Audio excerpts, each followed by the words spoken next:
Okay, and we are live. Welcome to a new episode of All Things Xbox Podcast. Once again, I got Logan with me. Logan, how you doing this week? Doing pretty good, Jamie. Doing pretty good. Better than Xbox PR, that's for sure. How Yeah, about you? yeah, It's been a good week. Outside of the game and stuff online. The thing is, right. Uh, my friend that I play Call of Duty with, he doesn't do social media. Basically, in any capacity, he follows me, Xbox, PlayStation, Nintendo, and I think Nvidia. So like Blissful ignorance. Yeah, so like he doesn't have any idea of any of this stuff, and I have to explain to him. It's like, oh yeah, and so yesterday and well over the weekend, the world is falling apart, all that stuff. But we'll get into all that stuff in a bit because we've actually had some good news. But wow, what a busy week! Now, for people listening live, we did have some audio issues last week because the software decided to reset itself. It did the same this week. I managed to catch it in time. So if audio's coming through fine, please let me know because again, I won't be able to tell till after the show's finished. But Logan, it's been an extremely long week. What have you been playing? Yeah, I've been playing, my typical Pokemon Go, doing the daily quests and raids and stuff like that. Been playing that a little bit, and then also mainly focused on Chronos New Dawn.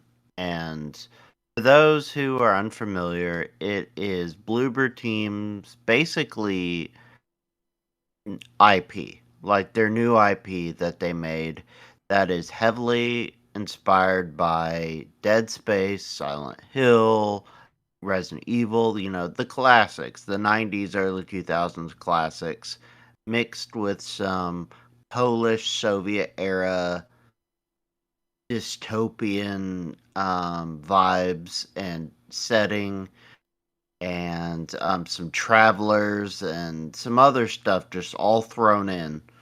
And I'm loving it. It's brutally difficult in parts. Like, like the classic survival horrors always kind of tested you a little bit when it came to ammo and Yeah. resource management. But my gosh, this one I've been like, they don't even give you a knife in this one. It's just like, buddy, you just gotta go pistol whip these suckers if you're out of ammo, and you're gonna have a real bad time if you have to do that. So had to learn to just be incredibly accurate or just, plan ahead or restart sections till I get just the right combination to get past things. And it's been a chore, but I'm loving it. The vibe is so cool. I love the story. It's so bizarre. And I mentioned it a time or two ago, but like I already love it and all that visually and all this other stuff, but the audio, something about the audio in this game is just next level. And it's just like from bone crunching to, squishy, bursts to like oozing to, fire to meowing. Yes, meowing. You can pet lots of cats in this game. It's important, trust me. I'm not kidding. And I'm really enjoying it. Shout out to Bloober Team. And we'll be talking more about Bloober Team later today, but I really like them and I've liked them since the beginning. Even though they had some rough edges, I would say, on their games. Kind of like Blair Witch, Layers of Fear, Observer. Like you could see the vision, but they weren't quite hitting it 100%. Yeah. But this feels like everything clicked into space. So love it. Absolutely recommend it to everybody who loves sci-fi and horror games. Perfect game for October. And yeah, that's what I've been playing. How about you, man? Do you think with the chorus being not chorus, Kronos, do you think with like it being such a difficult game, do you think they'll actually add difficulties at some point? I would recommend that. Um like I mean, because just being honest, like I'm used to these. I'm a veteran, Yeah, like a long time, been playing these for ages, and I love them. But even this one is pretty rough on some of the resource stuff. But it does give you boosts, like without getting too spoilery. You can occasionally do some side quest stuff that will give you upgrades to choose from, to where you can get more resources or other things to help make it a little easier. But there's still nothing like a mimic tier or hey, we're gonna give you like 20 bullets every time you find a box instead of like two or one. And good luck with that. You better make it a charge shot, headshot, or you're toast. So I do think this game would absolutely benefit from some more accessibility options, including a difficulty slider. yeah. Because I remember when I was playing the Callisto Protocol, I was running low on ammo every single section. So like, hopefully they put that stuff in. But yeah, what have I been playing? Absolute shocker to no one. Final Fantasy 16. You know what's funny? Hashtag sponsor. Yeah, what's funny is I posted the other day that I'm so far around 120 hours into the game, and I had a few replies like, "How have you put that much into the game?" I haven't really spent time grinding, but the truth is, I just enjoy playing it. And a lot of the collectibles are based around finishing side quests. So like, I'm going for the 100% completion in this game because I think it's going to be a while before I hit New Game Plus. You know, as much as I'm enjoying the game, it's a brilliant game. I can't see myself putting another 120 hours into it till maybe like next year or something. Um, and you know, by this time next week, I will have finished it. I've said that basically every week for a month now, but this time it looks more likely. I managed to get some playtime in on Final Fantasy Tactics: The Everlease Chronicles. That's a mouthful. Bloody good. Now, I don't have gameplay today, but I'll have it next week because I lost a ton of footage. But so far, I'm really enjoying it. It's weird because I played the Game Boy Advance version back in the day as a kid, so it's a big upgrade. Definitely a big upgrade. And there's voice acting, and it's really good voice acting as well. And there's fully animated, like hand drawn cutscenes, or at least it looks hand drawn. So if like people remember that game from back in the day, they've really upgraded it. It's just a fun game. You know, it's got, and by the way, that game has difficulty modes as well. The tutorial's actually really good. Even I think if people are kind of new to tactics games, they might want to give it a go because the story's so interesting. It's very much, you know, a JRPG of its time, but with its tactical format, which I kind of like. What else have I been playing? Oh yeah, shocker to no one. Black Ops, the Black Ops 7 multiplayer is the multiplayer beta is currently live. They added zombies, and you know I got some crap on Twitter over the past few days because of this. I haven't played zombies regularly since 2010, and I haven't played a zombies mode in general for about 3 years, maybe two. Back when they used to have this big, massive Warzone style open map, and it was basically an extraction game, but with zombies in it. So, like, me playing this multiplayer beta and finding out it has a third person view mode, it's super. Honestly, Call of Duty Zombies in third person is brilliant. And I got a lot of crap because apparently that's already been a thing before, but I wouldn't know. But the multiplayer, it's fun. What can I say? They blatantly going for the Black Ops 2 style combat. The wall jump isn't too invasive because, you know, every time they announce a new Call of Duty and it's a futuristic setting, people lose the marbles if there's jetpacks. There's no jetpacks in this. From what I've played so far, I think it's really fair. But if people don't like futuristic stuff in general when it comes to Call of Duty, I don't think they'll like this. For multiplayer, you know, there's a sniper rifle in the game that can fire through any layer amount of walls. So you could be at one end of the map, and someone else could be at the opposite end of the map, and they can pull up this sniper rifle with a thermal scope and basically take out anyone, which doesn't seem that fair. And I think That seems pretty cheap. yeah, it's broken. That shouldn't be in the game. So like, I have a feeling they'll take that out. Like, I think they'll take that out because it's just such an unfair weapon. But the zombies, man, my god. So there's a map in the beta called I think it's called Virgin Farm or something. It's a small farm, and normally zombies modes. Actually, we had the first super chat of the day by Nick, the horror game fan. Thank you very much for the $9.99. He says, I recommend Silent Hill F. It's a fantastic horror game. Also recommend Silk Song. I'm over 75% complete. It's so good. Happy to hear because I just downloaded Silk Song. And I'm going to get my behind handed to me because I'm terrible at those games, but I love the art style. And when it comes to Silent Hill F, like, I think the concept of having a Silent Hill game set in a real place in Japan is super cool. Japanese horror is very much its own unique and twisted thing. But I've been putting that off because I kind of want to play the remake of 2 first. Because I think visually, F looks better. So I just want to do it in that order. But Logan, you haven't played Silent Hill F, have you, right? Not yet, but I'm planning to pick it up. And kind of like you, we'll talk about it more later, but I was kind of waiting on 2 to fall and be available before I jumped into F. Like, I know they're technically different eras and everything, but I'm a sucker for chronology for games. Yeah. So I'll probably wait. Yeah, and the other thing I like the look from Silent Hill F is that it's melee weapons. For some reason. Oh yeah, like Callisto. Yeah, for some reason in third-person horror games, when there's like a weapon, like a gun or shotgun or whatever, I can't aim to save my life.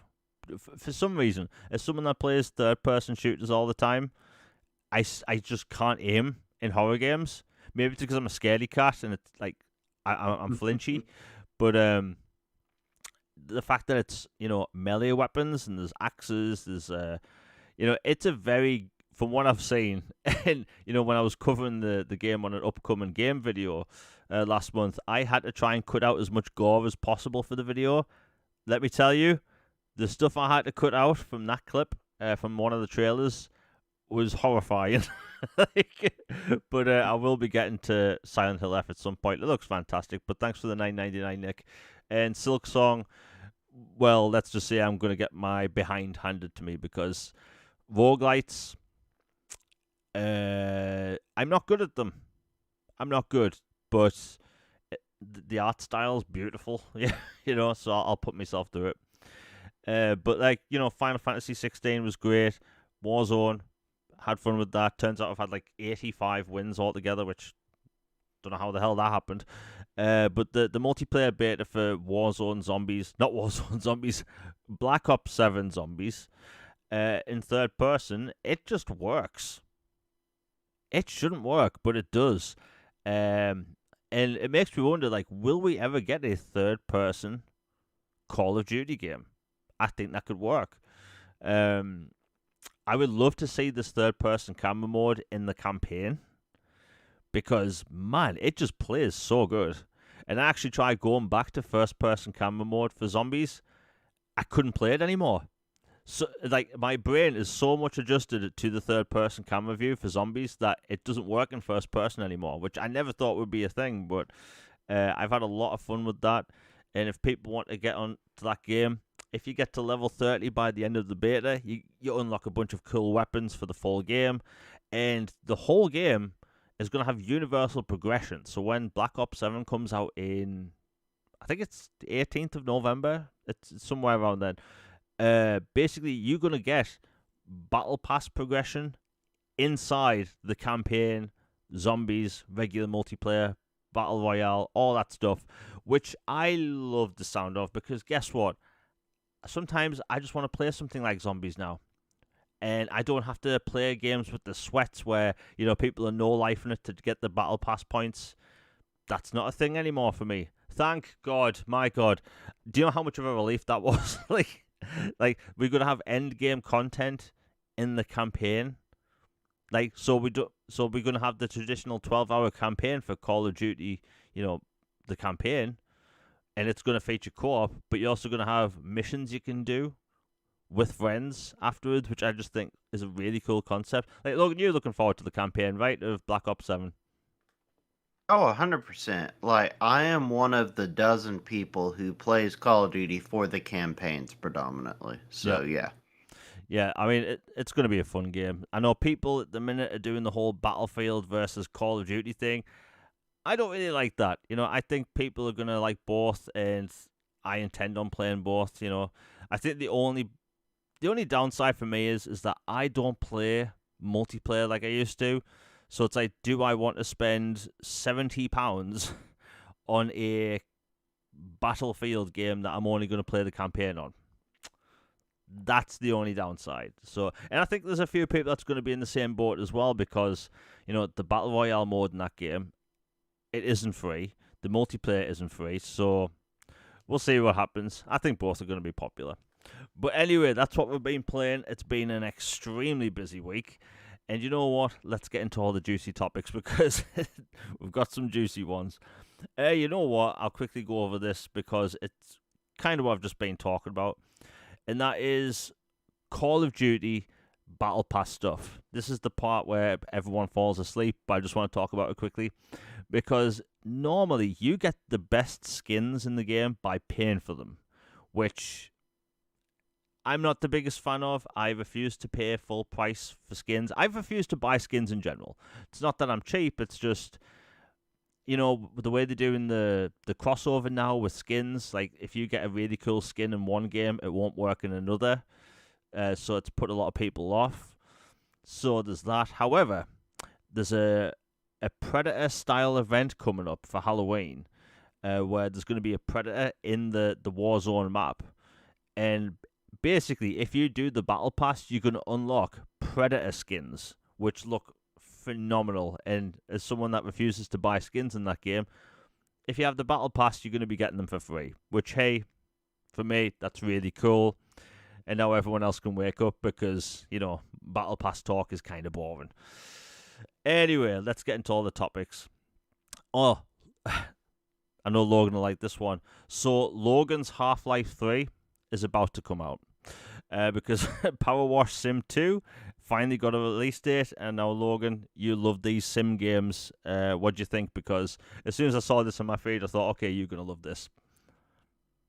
Yeah, it's a blessed day in the neighborhood. I mean, I'm really, really happy for this game. And I know you're half joking, but it does look. I would put Half-Life 3 still above this, Yeah. but it would make me think. But yeah, I'm so excited. Like, they're adding so many features, multiplayer stuff. Like, it's just it's gonna go way farther than the previous one did. And the previous one lasted for years with so much additional content and Oh, yeah. missions and stuff to do. And I cannot wait to dive in, play this, and then whatever inevitable collaborations they come up with this one, because with the glowing success of the first one and how right they treated everything, you can bet that they're going to have even crazier collabs for this game. And it comes out on the 23rd. It'll be in Game Pass day one. It'll be play anywhere, cloud playable. Like, this is one I'm just going to straight up buy, because I love it so much and I just want to have it. But yeah, it's going to be in Game Pass, and day one, 23rd. Cannot wait for this game. Yeah, that game, that first one, got absurdly popular. Like, when you have, like, what was it? One of the not skins, but one of the maps they put in was, it was the building from Final Fantasy VII. I forgot what it's called. It's Oh yeah, Shinra yeah, HQ. Shinra HQ, like where you can wash the bike and stuff. I remember when I got to play that, I was thinking, is this all I'm ever going to get experience when it comes to Final Fantasy VII on Xbox? But yeah, it was really I cool. can't fly. Yeah, but over time they've added SpongeBob SquarePants, Warhammer 40k.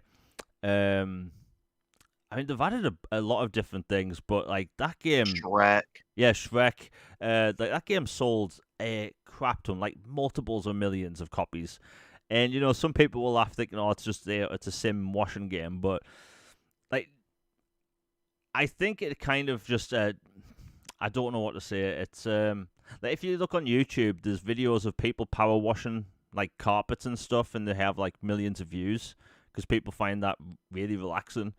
But the fact that you can do it in a game is also relaxing. Like when it comes to Game Pass, I highly recommend people check it out because it is weirdly relaxing to the point where it kind of doesn't make sense because you're just washing stuff. But yeah, that looks really cool, and I think a lot of people enjoy that.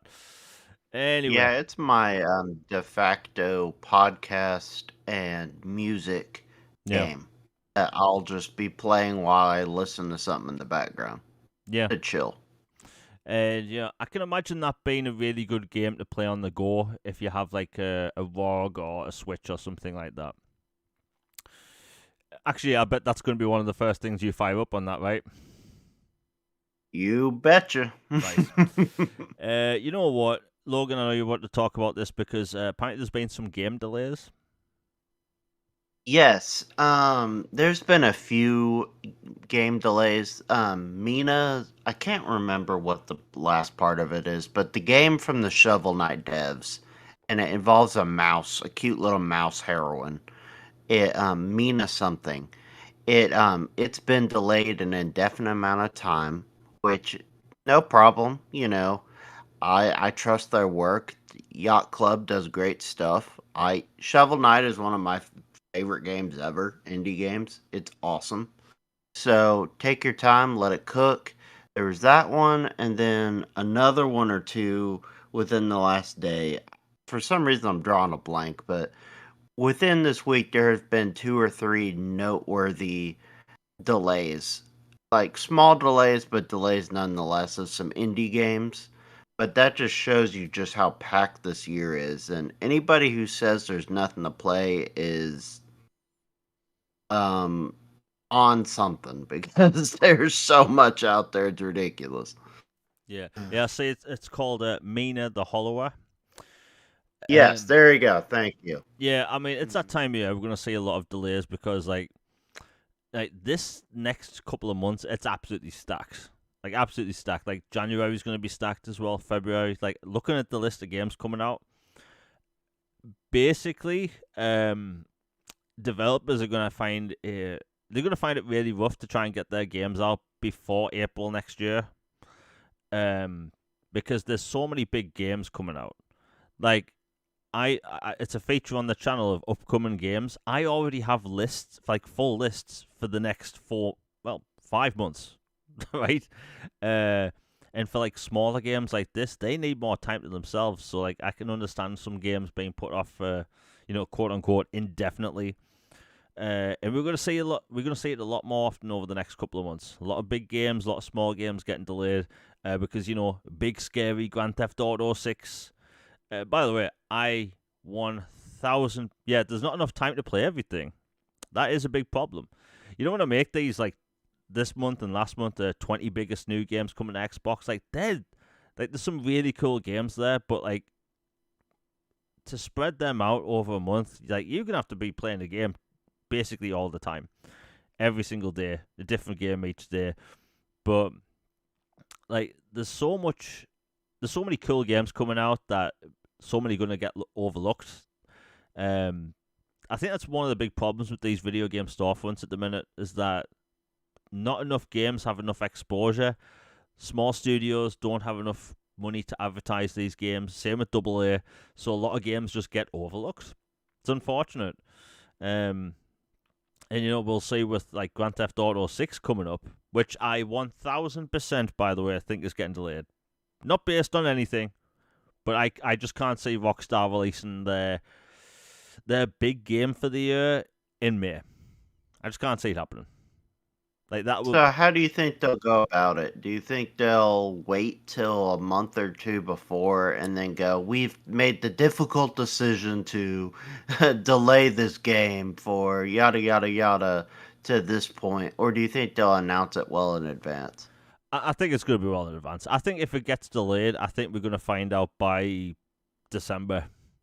Because they have to let their shareholders know, and their fight. I think Take Two's financial year ends in April, but they're gonna have to let people know by the end of the quarter because Grand Theft Auto has months of marketing, months, and I don't know. I could be wrong, but do you know what's weird? Grand Theft Auto is on a lot of people's minds, and a lot of developers like we saw this year. Remember how the first half of this year we weren't getting release dates for games? And then when Grand Theft Auto got delayed, all of a sudden we were getting release dates. And it's because, look, I'm looking forward to Grand Theft Auto. Don't get me wrong. I will rant every other week about how much I don't want to play the online and how we aren't going to get single-player expansions and all that stuff. But, part of me kind of wants it to get delayed just so we have more time to play other games.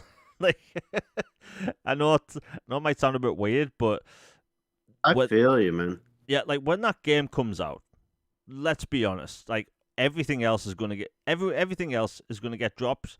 Most people aren't going to pay attention to other games. Like these top lists I make for games, what am I realistically going to post for that video that month?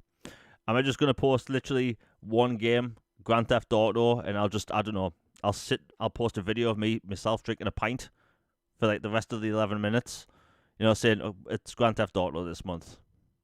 Stay for the ride, because I can't see anything else coming out at the same time. It's going to be a weird time when that comes out. And if that does get put out till, October next year, we could possibly see in October where literally no other big games release. And I know I might be an outlier, but, I'm going to put 30 hours into the campaign or however long it takes. Hopefully the rumored 70, and I'm going to move on to something else. I'm not going to play that multiplayer because of what happened last time, the addiction. I don't need that in my life. But yeah, we're going to see a lot of other games get delayed. The next several months are absolutely packed, so we'll see what happens. Anyway, we'll move on. You know what? More bad news came out yesterday. The developers behind Metal Hellsinger, they're shutting down. As effective as immediately, they're going to try and do something in the future, maybe go independent or something as someone else, but it's a bit of a shame. It's a bit of a shame because they made a solid game. If you like Doom-style games, it's a lot like Doom, but with kind of rhythm-based combat. It's hard to explain. But, yeah. Logan, did you ever get to play that? Actually didn't. I'm not the best at the rhythm-based games, which is why one of the reasons why I haven't played it. But I like the idea of it, and it looks like they put a lot of heart into it, and it looks super cool, and the gunplay looks great, and the monsters and the movements and all that. So it feels like they had something cooking there. So it's a real bummer that for whatever reason, it either didn't sell well enough or the overhead was too much for whatever case for Funcom that they're getting shut down. Hopefully they can land on their feet. Maybe they can get the IP and then try to make it on their own. But yeah, it's just a bummer.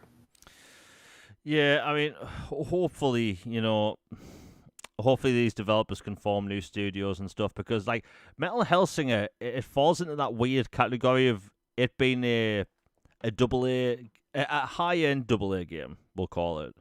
It had a decent amount of marketing when it came out. I think it was featured at the Game Awards one year. But I think it's one of these reasons why maybe something like Xbox Summer of Arcade needs to come back because so many games need more exposure. That's one of the reasons why I try and look for really cool, interesting games to cover on the channel because none of these developers have any money. Even you could see a really cool indie looking game, even that has photorealistic graphics, right? And they have literally no money for marketing, and nobody knows these games come out, and stuff like this happens, unfortunately. But yeah, Metal Hellsinger, it's very much a Doom style game, but where you kind of, it's hard to explain. You kind of like fire at enemies as the music's going, and you get multipliers. It's hard to explain, but I can't remember. It might still be in Game Pass, but it's always on sale if it isn't. But yeah, bit unfortunate. Anyway, you know what? We'll talk about this quickly because it's actually really cool news and it's free. So around 2 years ago, Assassin's Creed Mirage came out, and a lot of people, including myself, were really hyped for it because it was a old school style Assassin's Creed game when it comes to the way that the mission format is, the way the gameplay kind of is, and I loved it. The story isn't the best, but if I'm being honest, you don't really play Assassin's Creed Mirage for the story. You play for the gameplay. Like S tier Assassin's Creed gameplay, because you have the newer style climbing from like Odyssey and Origins, but you also have combat that's kind of like the RPG games, but it's very much inspired by the Ezio trilogy, where you do have combo counters where you can basically insta-kill enemies, which is beautiful, especially if you have the Prince of Persia outfit equipped. It's hard to explain, but basically, it was a really cool game, and it was a budget title. It originally started off as an expansion for Valhalla. The project got so big that Ubisoft decided to sell it as its own game. Initially, people were kind of angry because, like, hey, shouldn't this be included in the DLC expansion pass or whatever? However, it was so good that I think, it deserved its own release, and they had a lot of success with it actually, to the point where people were asking for an expansion. Let us pay for DLC, and we heard nothing for 2 years. The developers went quiet, and this was the developers' first game, right? Their very first game, very first Assassin's Creed games, and they knocked it out of the park. The story wasn't the best, but no one cares. So anyway, 2 years later, we find out that it's getting a free expansion set in a new region with a new story, and it comes out in November 18th, and they adding a bunch of features which I never thought they'd put in the game. So this might sound trivial to non-Assassin's Creed fans, but they adding in a manual jump button. Now, if you don't play Assassin's Creed, you might be thinking, okay, whatever. But if you do play Assassin's Creed and you've been playing it for a long time, that is hype. Right? Hype, MFers, hype. Because jumping manually in Assassin's Creed used to be the best way to get around in, the Ezio games and Assassin's Creed 4 and stuff. Because you can just get around quicker. They added movement options in an update about 2 years ago, which basically added wall ejects to the game, which was a feature from the Ezio games, which they kind of removed, and it's a bit of a shame that feature doesn't exist in the newer Assassin's Creed games. But they've been listening to feedback, they've been putting in features people wanted. So with the new expansion, we are getting jumps.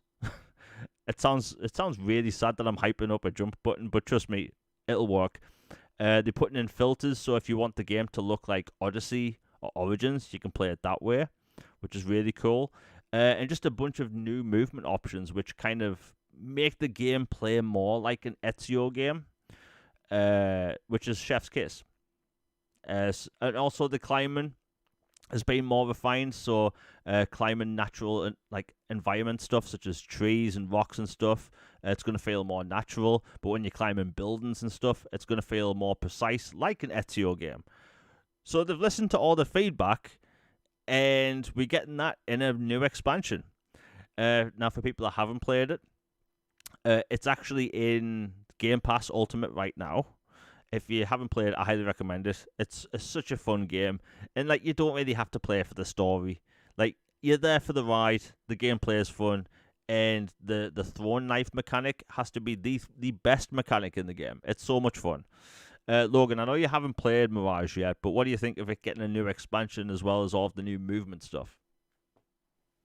I think that's awesome news. Like you've said in the past, where it's like, why can we not crouch in an assassin game? This makes no sense.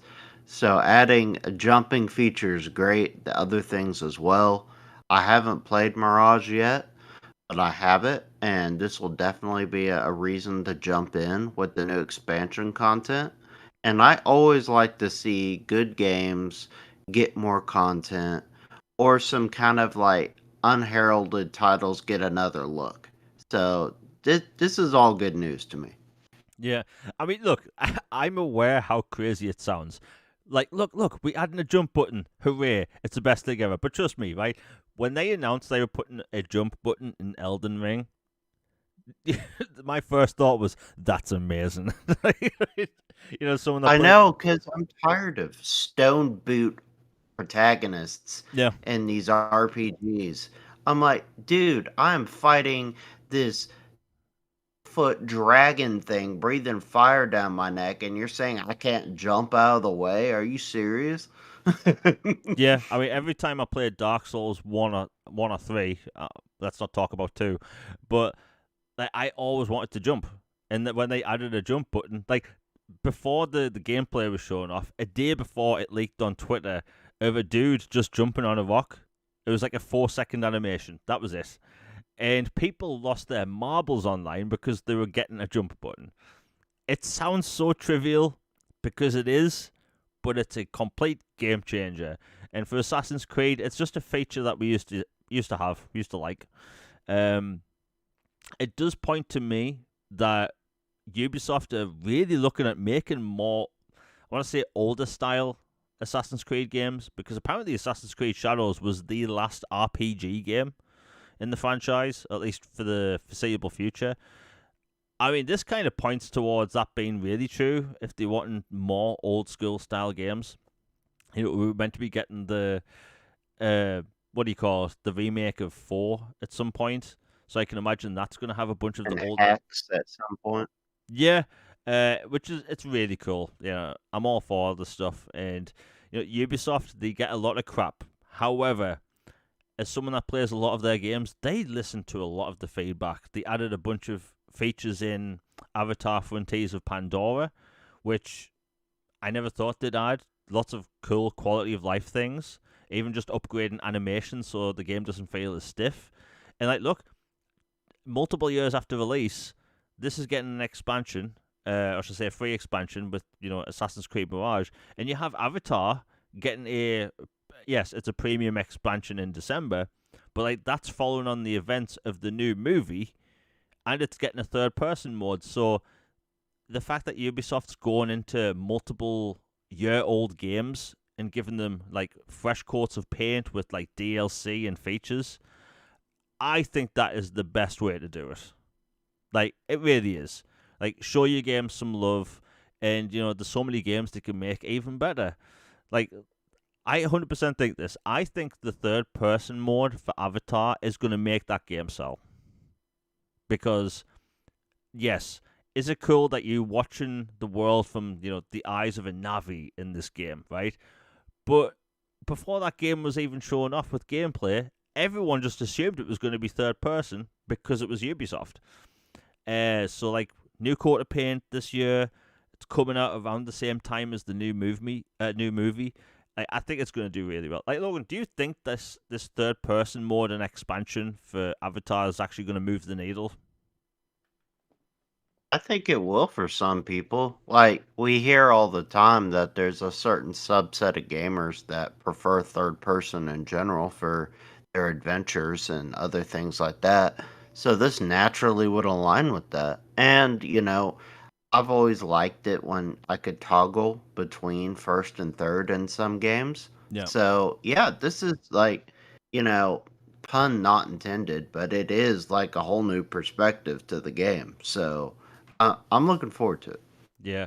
I'm still annoyed that you have Ubisoft, one of the biggest publishers on earth, and they had Avatar, which was arguably one of the most recognizable, franchises just off 2 films, and they didn't market that game. It it boggles the mind. How did they put out a game that probably cost over $150 million? Didn't market it at all. Normally in the UK with Ubisoft games, there's like adverts on buses, there's posters on bus stops, like trains, everywhere. Avatar, nothing. Absolutely nothing. In fact, I still haven't seen anything on TV when it comes to Avatar. Just the YouTube ads with the new expansion, but that's it. I think maybe they thought it was just going to sell based off the name alone. Maybe thinking James Cameron and their team would like basically sell the game, but who knows whatever Ubisoft thought with that. But hey, it is what it is. It's just cool to see all these, older games get features added, and hopefully down the line we'll see things like, Star Wars Outlaws get, maybe another expansion or features added. It's a possibility now because they're willing to go back to older games. They'll sell well. But yeah, that's Assassin's Creed. But if people haven't played it, it's in Game Pass. You know what? We'll quickly talk about the BioWare thing. So, as people know, or may not know, last week, the Saudi Arabian government, I can't speak today. The Saudi government bought EA, right? And it made, let's just say it made the entire BioWare fandom lose their minds. Even I'm like, this is not looking good. And, ever since there's been people from BioWare talking about how they actually think the company, or said the organization may be shut down. BioWare might be done for, which is a shame. And we talked about last week about how, they could be sold to a different, publisher, maybe Microsoft, or I can't see Ubisoft buying them. But like, I honestly don't think that. I honestly don't think that Ubisoft, not Ubisoft. I don't think that BioWare is going to stick around, which pains me because like everyone knows how much I'm obsessed with Mass Effect. Shocker to no one. And I want more games like that. But with everything going on, and EA having to pay off like $20 billion of debt, I can't see Ubisoft. I keep saying Ubisoft for some reason. I can't see EA keeping BioWare around, because if you look at EA, what's their franchises really? Like, they have their sports games such as EA Sports FC 25. Hate that name, by the way. They have Madden. They have the hockey game, and they're gonna have a basketball game in the next year or whatever. And like, those games print money. And they come out with one RPG like a Dragon Age or Mass Effect every couple of years. They have some indie titles they publish, but they don't. This is going to sound off. They don't necessarily need BioWare, right? They don't necessarily need Dead Space, because look, we got a Dead Space remake. It sold well, but apparently we aren't ever going to get a sequel. I could cry myself to sleep at night knowing that. But I think that it would be in gamers' best interest that if, EA just sells them off, right? Sell off BioWare to someone else. They're obviously going to keep around Respawn, because Respawn's making multiple Star Wars games. Their Star Wars games are going to print money. And I think, look, people were hating on me for suggesting Microsoft, but we went over this last week. Ubisoft seems the least likely to be interested because they don't make the type of games Ubisoft like. Take-Two would be pretty bad because they would probably force some, live service stuff. But then again, Take-Two don't really focus on RPGs. You have Sony, which I don't really see Sony investing in Western RPG style games. And who else we've got? Embracer. Embracer would shut them down immediately. Look, can you remember like 2 years ago, we were hyping up everything Embracer was buying? Yeah, we were so thrilled thinking they pulled a fast one on Square, and they got, Tomb Raider and all this for pocket money. and that they were gonna make out like bandits, and turns out everybody got played by that. Yeah. So I can't say that. Oh, you know what? I think Nick has a point. I never once thought about Sega. Sega's probably one of the fastest growing publishers at the minute because their Persona games selling like hotcakes. They have a new Yakuza game somehow coming out every 6 months, and the quality of those games seem to be going up somehow. That's a good fit, actually. They don't have a ton of Western studios, but they do seem to be growing their first party division slowly. But I can get along with that idea. BioWare and Sega. Logan, what do you think of that?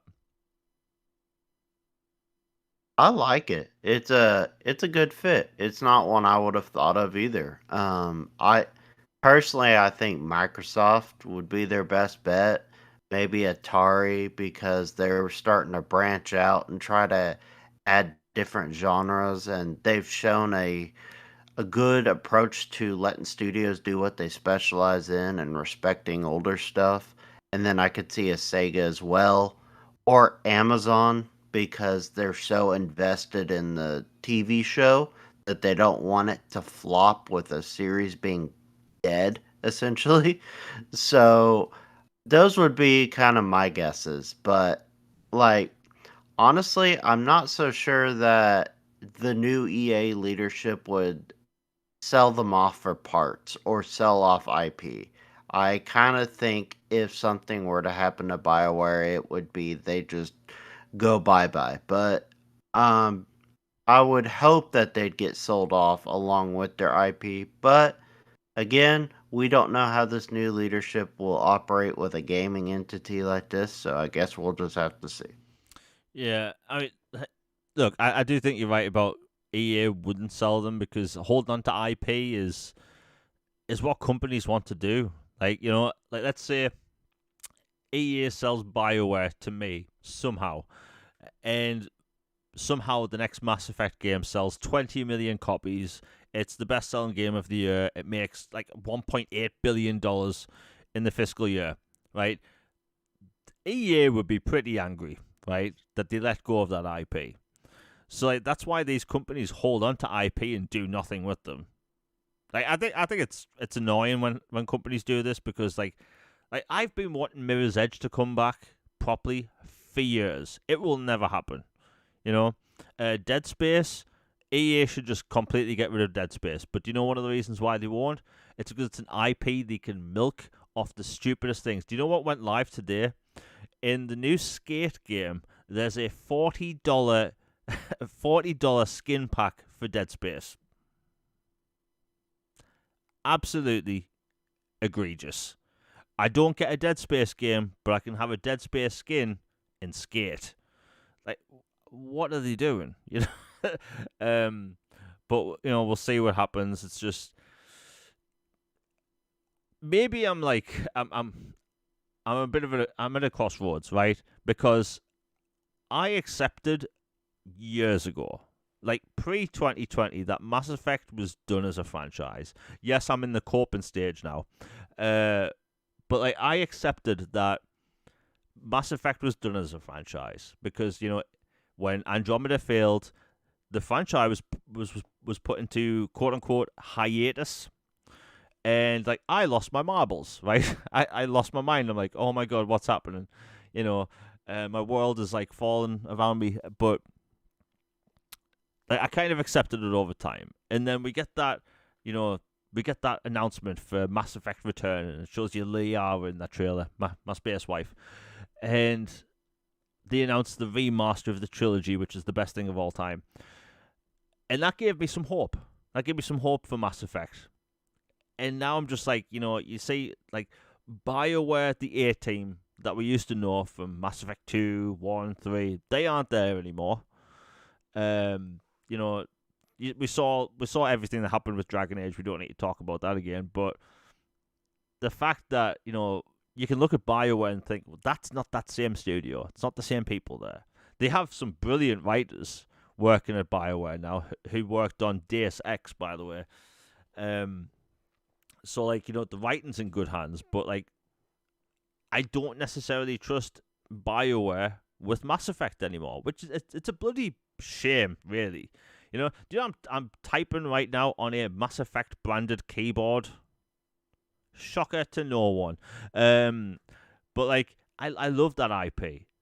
Obsessed, one would say, but like I don't want to see anything bad happen to it, and that's why when I see this deal with the Saudi government, like I'm just really concerned because there's a high possibility or high chance that BioWare shuts down and the the Mass Effect franchise is just under lock and key for eternity. That terrifies me. Like, I don't need that. And by the way, EA, if you're listening, I didn't say Ubisoft there, but if EA are listening, for the love of everything, put Mass Effect Legendary Edition on the Switch too. Easy money, right there, right? But yeah, I just wanted to bring that up quickly because I just feel like the pin's gonna drop at any moment, and we're gonna get some really bad news about BioWare, which is what we just don't need. But if you are a Mass Effect fan, we do have the Expanse game coming out, which is, let's be honest, that's just Mass Effect, but in the Expanse universe, which isn't exactly a bad thing. And we have Exodus, which I 100% think we're going to get an Exodus release date announced at the Game Awards. The past 2 Game Awards, they've had 2 reveals there. It kind of looks likely. And plus, you don't pay for Matthew McConaughey unless you're going to throw him up on stage a couple of times. Like, why not? Anyway, let's continue. We still have like 40 topics left. So, next gen update for Red Dead Redemption 2. A lot of people have been talking about this for a very long time.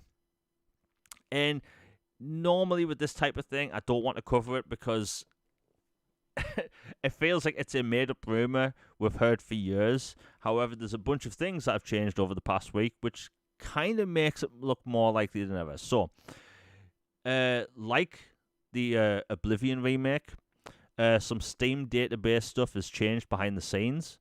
There's been an Xbox database change when it comes to Red Dead Redemption 2.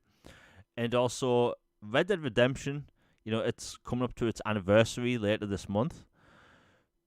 Like, Rockstar have announced a port or released a port every year since 2021. So, considering they haven't released anything this year, and, Grand Theft Auto 6 is next year, I really do think that the 60 frames per second update or next-gen version is going to come out later this year. And they'll end up printing money as well. It's already 4K on Xbox, so I assume it's just going to be 60 frames. Maybe they'll tweak the HDR a little. I can't see them putting that much effort in, because the thing is, it's still one of the best looking games of all time. So, like, what else can they add? Are they going to do PC textures? But honestly, I do think it's just going to be, the Xbox Series X version, but it's 60. And honestly, I think people will be happy with it. I think it's one of the best games ever made. Although some people don't like the opening because of how slow it is, which I can understand. But it looks like it could be happening. So Logan, I know you haven't played Red Dead Redemption yet, somehow. But like, do you think you'll hop in faster if this 60 frames update actually does happen soon? I mean, it certainly wouldn't hurt. Like, I'll be honest, I'm not the biggest, cowboy type games, but I know it's incredible story and gameplay and everything. Like, I played the first one and loved it, but I'll jump in eventually, and this will definitely help that cause. But it's probably still going to be a while for me. Yeah. I just say in chat, will the add a jump button to Red Dead 2?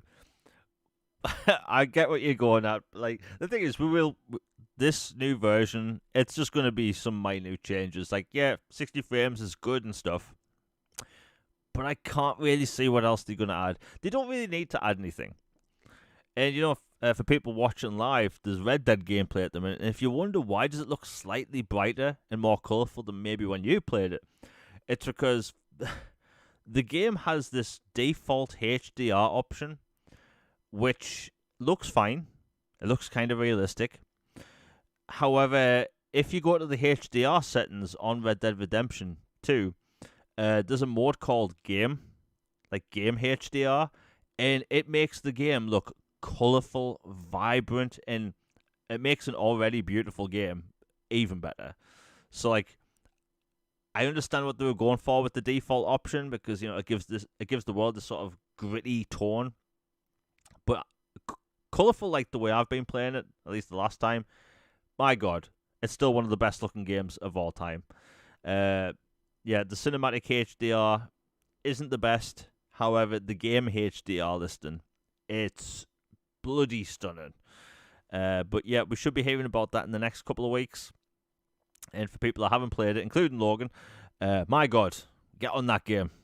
Because even I'm not the biggest cowboy dude, but just being, how should I put it, immersed in the Wild West experience, it's something that you haven't seen in any game before. It's kind of like why I want to see Rockstar make something other than Grand Theft Auto, do something else. Like imagine a Viking game by Rockstar, or a pirate game, or for me personally, a sci-fi game. Just anything.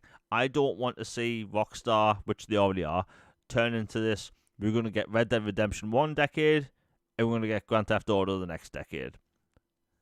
My God, do you know it's going to be 2040 by the time we get Grand Theft Auto 7? People might think I'm being sarcastic, but really think about it. Isn't that terrifying? Like, bloody hell. But yeah, we'll move on. I just think that'll be cool because, I love Red Dead Redemption 2, and 4K, it's nice and crisp, but like 60 frames for that game would add something special. Logan, I know you want to talk about Play Anywhere because some games have been getting updated, even from some older titles, which we've never really seen before.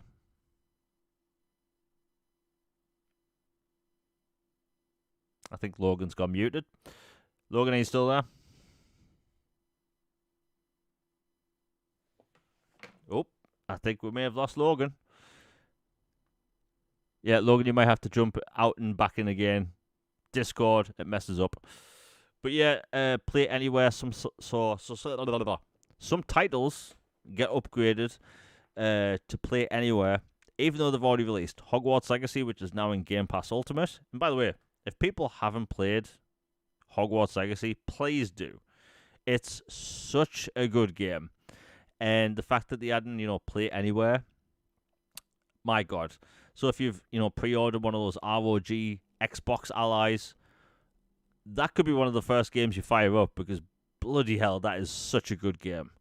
And it actually runs well on the previous ROG as well, so I can imagine it running even better on this. But yeah, Play Anywhere, like portable sci-fi, portable gaming is on the rise.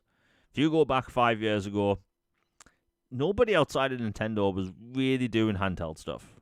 Not really. But, the Steam Deck, that's done extremely well. You have these LG devices, the Lenovo stuff. You have the ROG Ally devices, the Xbox branded stuff coming soon.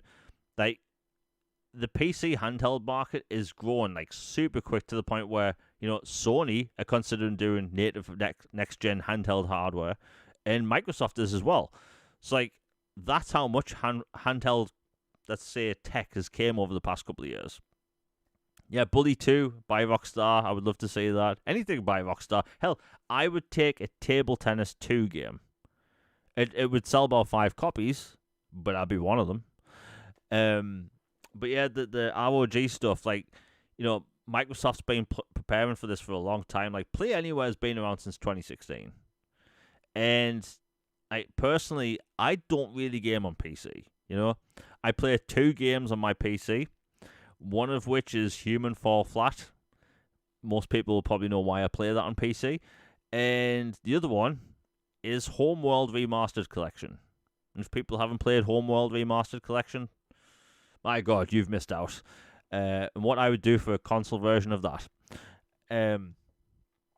But, like, Play Anywhere has never really been something I've really cared much about for me personally because I don't play games on my PC. It's a video editing machine. So now you have these handhelds coming out, and you have basically demographics of people that haven't really cared about handheld stuff before, and now wanting to get into handhelds. Like a lot of people's libraries, people are going to want to play them, and going back and adding this feature, which we didn't really see up until like a week ago, because normally with Xbox Store games, you have all your features listed before the game comes out. It's very rare for features such as play anywhere and all that stuff to be added afterwards. But the fact they're doing that now is so good, because you're getting basically more features added to your games for free. And I think being able to buy a game once and play it on multiple devices is probably the coolest thing. Like I know when we get the store integration on Xbox, like I like the fact that my Epic Store games may be playable on my Xbox. I have a few GOG games that I should be able to play on my Xbox. Shocker to no one, my GOG games are all old games, which are awesome. But I think that a lot of people are going to buy these ROG Xbox Allies and Ally X's, and they're going to have a library of potentially hundreds of games ready to go day one. People travel now. Yeah, people travel now more. They can play their games on the go. Like, people have told me that they have their Xbox Series S in like a sort of backpack, which they carry with them on business, right? Which they have to obviously plug in. Some people get those portable, screens for them. But with these, it's just going to be way more convenient. And, this will lead into Microsoft doing their first-party handheld stuff, which that stuff's been rumored for years. But I think we're actually getting to a point now where Nintendo is obviously crushing it. The Switch 2 is probably going to sell like 500 million consoles. The Steam Deck's probably going to have a successor in the next couple of years. PlayStation's going to have their handheld. Xbox is going to have theirs. And like, we're going to see more and more people play games on the go. I know it's big in Japan and stuff, but like over here, you don't really see people game much. Not really. But I think it's going to become way more popular when basically all these devices are doing it, which is really cool. Let's see if Logan's back. Logan, are you back? I am back now. Sorry about that. Okay, it's all right. Don't worry. No, we're just talking about the Play Anywhere stuff. Like, I know you really looking forward to this stuff specifically because you have an ROG Xbox Ally on the way, Ally X. Like, what's all the Play Anywhere news, and what do you think about it? Yeah, I'm super stoked that they keep adding titles to Play Anywhere.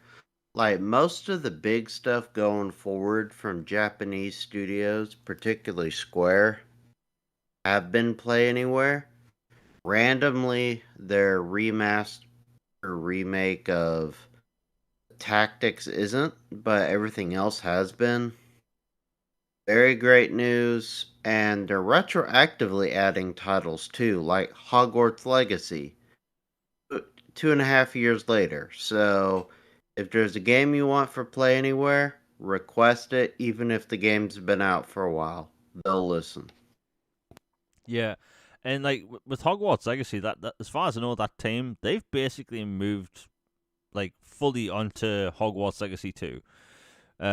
Because we're originally going to get a definitive edition of Hogwarts Legacy, but that was kind of scrapped because they didn't have enough DLC to put in the thing, which is kind of heartbreaking because I adored that game.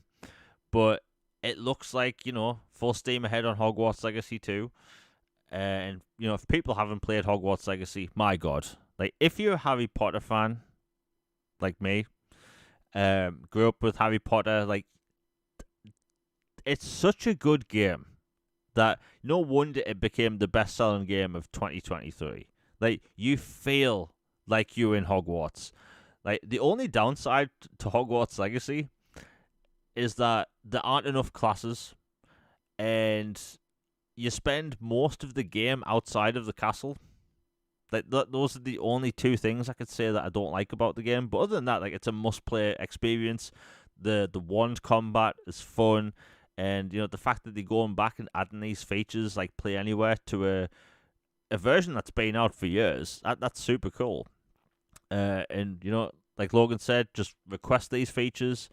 A lot of developers, more than ever, are spending time on social media seeing what players want, because, like, look, getting your time and attention on their game is extremely valuable. So if you messaging them in a respectful way, like, you don't want to see what you see on the social media sometimes by people losing the marbles, and, like, atting people, calling them names. But, like, if you just legit want some cool features added to your game, these developers do listen, even if they are from bigger studios.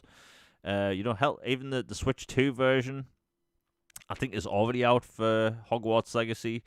But yeah, it's really cool to see have more people access to this game, because, again, it's such a cool game.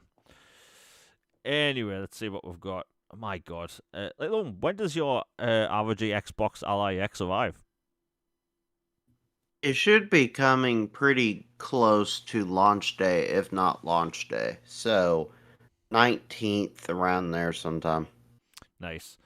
Yeah, I think that's going to do really well. I mean, Asus stuff, like, I have Asus stuff on my PC. It's absolutely solid. I've had a go on the original ROG. Solid piece of kit. I think a lot of people like that. It will be interesting to see what happens, because Microsoft, they clearly going to pay attention to this, the sales of it. Not just the sales, but, like, the amount of hours people play on it, because that's the big metric that a lot of these companies use now, is, hours of gameplay and all that stuff. So, like, will we see first party handheld, in the future? I think we will, but we'll talk about that in a minute. But anyway, so what are the title topics? Sorry if I'm all over the place today. Is Silent Hill 2 Remake. Now, this game came out last year. It did really well, not just critically, but commercially, and people loved it. Although I was still a bit confused. Why would they remake the second game before the first? But I think just because more people played 2. 2 was a far more popular game back on the PlayStation 2 when it came out. Well, anyway, it launched as a PlayStation 5 exclusive. And, some people were disappointed because, like, why is this Konami game exclusive to one platform? Because they are branching out, If people that don't know, Konami's, like, really investing in AAA games at the minute. Metal Gear Solid 3 Remake. Sorry, Metal Gear Solid Delta. I'll never get used to that. Like, that game, basically the perfect one-to-one remake. And it sold well. It's still selling. And they are basically teaching their newer, younger developers how to make a Metal Gear game. So we're going to see a Metal Gear Solid 1 remake, Metal Gear Solid 2.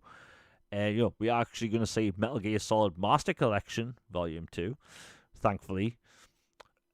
But they are teaching their younger developers how to make a Metal Gear game. So it's all going to lead to a new game, thankfully. They're putting more money into AAA games. We're going to see and I'd be shocked if this isn't announced by the end of the year, a AAA Castlevania game that is in development. So, like, we'll see what happens with that. But, like, Silent Hill, like, that is an IP that should absolutely pop off right about now, because horror games are huge. And they're having a lot of success. Like, if I remember correctly, Silent Hill F has sold over 2 million copies in a week, which, for a horror game set in Japan, that's melee-based, that is... I'm trying not to swear this episode. That is freaking amazing in just 1 week. So, for a genre people consider niche. But anyway, so Silent Hill 2 Remake, people were disappointed that wasn't on Xbox. Anyway, you fast forward a year. Actually, it's the 8th now in the UK. The 1 year exclusivity period ends today. So you'd think, well, when are we hearing about this game? So people, I don't know how people find this stuff out, by the way. People have found empty text markers on the official webpage for Silent Hill 2 Remake, meaning that the spaces for where it says PlayStation 5 and Steam. So what else would there be next to it? Well, it looks like it's about to be announced for Xbox Series XS and possibly the Switch 2. Which is very exciting, because I know a lot of people have been waiting for this game for a very long time. I've been waiting for it. Like, back in the day, I was more of a fan of the first game. But then again, I was a scaredy cat and I was too young to know what was going on. But it looks like it's finally coming over. Now, the release time, I think, is going to be a bit weird because a lot of people just assume it's coming out tomorrow. I don't see that happening. I think they're going to put more time in between Silent Hill F and the remake of 2. I think we're talking maybe a month. I 100% think that Silent Hill is going to be announced, the 8th, whenever it is in the US, in like a couple hours or tomorrow. And I think it's going to come out late November. That seems very realistic, considering all eyes are on Silent Hill F, right? A port for Silent Hill 2 remake, it will do well. It's just they need to give their new game a chance first. Logan, what do you think? Because I know you've been waiting for Silent Hill, and what do you think about the release plan? Because I can't see them releasing it on the 8th just because the year period's up. I think it's going to be November or even early December. Yeah, to me, it on one hand, like it makes sense to release it the year or the year and a day after the exclusivity period ends to maximize the window, and then Silent Hill F is doing so well, so maybe 2 would get boosted by that. But at the same time, it could cannibalize sales for Silent Hill F itself. And there's also this expansion that's been leaked for it, like Dreams or Wish or something like that. Yep. Or Silent Hill 2 Remake. So, I don't know, like, I wouldn't be shocked if it comes out on the 8th or 9th, but I also wouldn't be surprised if it's in December. Like, I think it will be this year, though. Yeah. I mean, look, marking it tomorrow, hell, even like announcing it tomorrow might not even happen. Because, again, Silent Hill F is a shiny, brand new game. People are loving it. I think it said 2.3 million copies in a week. It's doing really well. For a Japanese horror game that's melee based, there's no there's no cool guns in the trailer.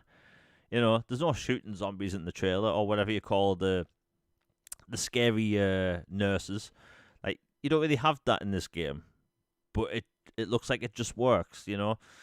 So maybe they'll give it a little bit of a wide berth just so they can, because all eyes are on F. So hey, maybe they just put out a social media statement tomorrow saying, hey, look, 2's coming out this year on Xbox and Switch. I assume they're going to put it on the Epic Store as well, if it isn't there already. And, they'll do a full-on trailer breakdown and all that stuff in like a month's time or something. And I think people will be fine with it because, we are absolutely loaded with horror games at the minute. There's like way too many games out at the minute. And, this month there's more horror games coming out. Next month there's way more horror games coming out. So, yeah, we'll see what happens. I just think that if you're Konami, like, how do you announce the thing? But, hey, it looks like it's happening, which is the most important thing. A lot of people grew up with Silent Hill 2. And we do have the HD collection. But they kind of boogie It's ports. a bit rough. Yeah, it's a bit rough. I still don't know how they got these ports out, by the way. Like, we have this fancy HD collection coming to the 360, but we're going to leave them buggy. What were they thinking? They lost source code, I believe, for parts of it. Really? Oh, okay, that makes sense now. That's why there's some fog in some sections that is weird, and they have the Comic Sans on one of the signs. I saw that. And I saw that a bunch yesterday. of other just janky stuff. Yeah. That it's like, we have most of the game, but we're missing parts, so we're going to have a basically Temu version that we throw in here for this other stuff. Yeah, I saw the Comic Sans sign yesterday. That's one of the best things I've ever seen. It's like you've just entered this like creepy, spooky town covered in fog, and you see the sign saying Silent Hill and it's in Comic Sans. It's like the best thing I've ever seen. If people haven't seen it, just Google it. But my God, it's amazing how you could take like a creepy setting that's legitimately scary and just put Comic Sans font, and it completely changes the vibe. I love that. But yeah, we'll see what happens. I mean, Konami's, they're on a roll at the minute. They've had some smaller games this year, but like getting Metal Gear Solid out, and then Silent Hill F within a month later, and then you're gonna have Silent Hill 2 remake. Like they're gonna have it's such a good time being a game publisher again, because like the video game publishing side of Konami is actually their smallest part. They invested in gyms, vitamin water, and pachinko machines. Like they are huge into pachinko in Japan. Especially if you're a Metal Gear Solid fan, look up Metal Gear Solid 3 pachinko. Like they made an Unreal Engine 3 years ago, basically remade all cutscenes, and they look amazing. And these cutscenes basically play throughout the entire time that you play pachinko. And as a Metal Gear fan, I used to find that so depressing, because like we used to think we're never going to get a remake of this game, but if you played it on a pachinko machine, you can watch some pretty cutscenes, which is nice. But yeah, Konami, I love to see Konami back. By the way, isn't it nice that Konami is coming back? Capcom, they've been on a roll for years. Sega, they've been on a roll for years. Square Enix, they're on a roll. Like, Japanese publishers at the minute seem to be having this huge comeback. Like, it kind of feels like how Japanese publishers were in the early 2000s, where they were pumping out all of these amazing, cool games, and you just had hit after hit after hit, and so much success. Like, Logan, is it just me, or do you feel that way? Yeah, it really does feel like Japanese studios are hitting their stride and publishers as well. Like, I remember once upon a time, Capcom looked like they were going to hit bankruptcy or be sold off. And Yeah. then they had Monster Hunter World, and boom, they've been like almost all hits since then. Resident Evil was resurrected. It's been better than maybe ever. It's doing so good. They had the remakes and the new games. Konami finally decided to quit, gambling and vitamin water and actually make games again and hire devs instead of saying, okay, no more fan projects. You shut that down. They're like, okay, how about we hire you and you actually make a game for us?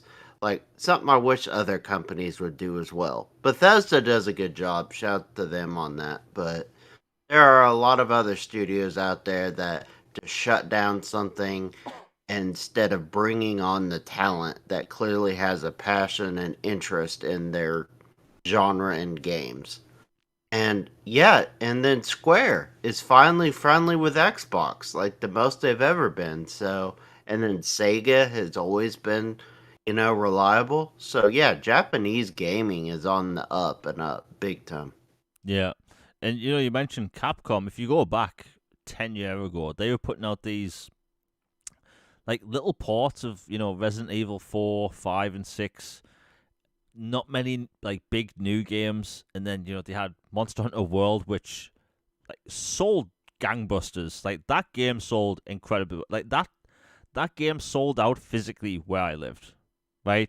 Not just, like, locally. Like, in the UK, it sold out on Amazon, right? Like, you don't see that often, Then they had Resident Evil 7, and like they were properly back to the point now where they have like cool new IP coming out with Pragmata, which is kind of a weird looking game, but it looks weird in a good way. But yeah, it's just nice to see Japanese publishers like back, so to speak. About an hour and 18 minutes into the podcast. If you're enjoying it, please hit like, share, and subscribe. I don't like doing these little ads, but it does help with the algorithm and whatever algorithm robots they have behind the scenes. Super chats if alive if you want to support the channel and all that stuff. It all gets put back into the channel. I have some cool things planned. Anyway, big topic now. So people may have noticed that, before we get into the Xbox isn't dead thing, Fallout. So Fallout 76, we'll keep this brief, is getting a new expansion where apparently, I don't know how true this is, I have heard things, apparently Fallout 76 is getting an expansion where you can basically play the game single player if you want. And Fallout 76 is basically an MMO at this point. So it's going to be a big time because Fallout Season 2 on Amazon is starting in December. And I think they're going to have this absolute amazing time for Fallout fans because we've had the Fallout 3 listing in the Microsoft Core documents for a couple of years now. Every other game that was on that list has turned out to be true. You have the Fallout 76 expansion, which a lot of people that have played it can't talk about it. And it really looks like maybe, just maybe, Bethesda may be firing all cylinders, getting ready for this TV show to come out. Because, look, it does sound weird to hype up a game off a TV show, but Fallout 4 was trending number one. It was selling number one in Europe on Xbox, PlayStation. I don't know. Logan, are there any Fallout games on Switch? I don't think there is, right? Not. I think Fallout Shelter is, but that'd be the only one that I can remember. Huh. I think maybe Microsoft should get on that. But, Fallout 4 at that point, a 9-year-old game, was selling number one across Europe, and all because of a TV show. Like, hell, I've talked about why I didn't play Fallout 4, and I bought the collector's edition, right? It was just sitting there on my shelf, and then when they gave it the next-gen upgrade because of the TV show, I was like, okay, I'm playing. And it turned out it's one of the best games I've played in years. But it all kind of looks like maybe Microsoft and Bethesda and Amazon, maybe they're just getting really ready to, hit us with this absolute barrage of Fallout content, because with the TV show doing so well as it did last year, they weren't prepared, really. They had the next-gen upgrade ready to go. It was meant to come out alongside the TV show, but it came out a little bit after. And they weren't really prepared for how popular Fallout was going to be. And it got so big to the point where it made Microsoft and Bethesda think that maybe they need to get different developers making Fallout games. Because they can't have 8 years in between, now and the next Fallout game, because we have the Elder Scrolls 6 coming out in 1 or 2 years. So as a studio, and as Todd Howard, it looks like they are willing to look at other studios and maybe helping or making Fallout games. Well, all that coinciding with the Oblivion stuff that happened earlier this year, it looks like we could possibly see the Fallout 3 remake, I'm calling it a remake, this year. Virtua Studios have made multiple titles at the same time in the past. Considering what's happened previously, I think we are going to see Fallout 3 Remake come out in December. I could be wrong. Hope so. But, and yes, I'm a little biased because Fallout 3 is one of my favorite games of all time. I'll admit it, right? I'm guilty. However, Fallout 3, in my opinion, I may get hate for this. I think Fallout 3 is better than New Vegas. It's controversial, I know, but I think Fallout 3 absolutely curb stomps New Vegas. Everything in New Vegas is orange. That never ever bothered anyone before. That entire map, you hit with orange. Everything's orange. And I know that is kind of the case when you go to Vegas. And it's irradiated with nuclear stuff, nuclear fallout they call it. So I get it, right? But Fallout 3 is better story. The gameplay is better, less bugs. I can go on, but I 100% think Fallout 3 remake will come out in December or early 2026 because Fallout this time is going to be a weekly show as far as I know. Logan, what do you think? Because people have been all over the place with the Fallout stuff, but it does seem like Microsoft and Bethesda are gearing up for something with Fallout. Yeah, they just announced that the ghoul from the show is actually gonna appear in an event for Fallout 76. So they've been slowly ramping up some stuff for the show coming out in December. And yeah, I agree. I think that the Fallout 3 remake is going to be very soon, and if it doesn't launch around the showtime, then that's a big missed opportunity. Yeah. Uh, and like you were saying with the Walton Goggins thing, so apparently, if you do the bounties in the new 76 like update or expansion or whatever they're doing, it's him actually doing the voice acting, playing as that character, because apparently Fallout 76 is set before the TV show. So like, hey, maybe people want to get on that. Like, I don't like playing games with other people. That really sounded bad. Screw other people. Like, I don't like other people. Demonetized. Yeah, I don't like real people. I don't like other people. But traditionally, I don't like playing shared world games because I think they kind of mess it up. But that's just me, right? I want to play. Like, I'm the person that played Splinter Cell Blacklist co-op and complained that my friend wouldn't play stealth. Like, he'd just go and start throwing grenades. And I'm like, what are you doing? That's not how you play. That's me. I'm annoying. But hey, it looks like we could be seeing some, Fallout stuff later this year. But hey, that's me. Anyway, let's get into the big stuff because, Xbox is dead. Or should I say, Xbox Next Gen hardware is not dead, as it says in the title. Now, if you haven't been on social media this past week, God bless you. You're beautiful people. The fact that you aren't perpetually online like the rest of us, life must be fun. Because to put this out there, I don't really do social media before 7 p.m. At least I try not to. Because I can get basically everything I want done in the day before 7 p.m., including the Twitter stuff, content creation work, all that. Now, I opened up Twitter at around 7 p.m. on Saturday. Now, normally there's no news on Saturday because, there's nowhere to get gaming news from. All these game studios are likely shut. People are doing their own thing, all that stuff. Imagine my absolute shock when I open up social media and the sky is falling, everyone's panicking, it's the end of Xbox, and I'm wondering what is going on. People are saying Xbox is doomed. Shocker to no one. We hear that on a daily basis, and people are just all of a sudden saying Xbox hardware is done. Now, another thing I don't tell people, I have never really had to talk about before. I don't get headaches much, like ever as a person. However, this past weekend, let's just say, maybe it's because I've been staring at a screen way too much video editing. I've had a absolute stonking, raging headache. Like, absolutely awful headache because of everything that was going on.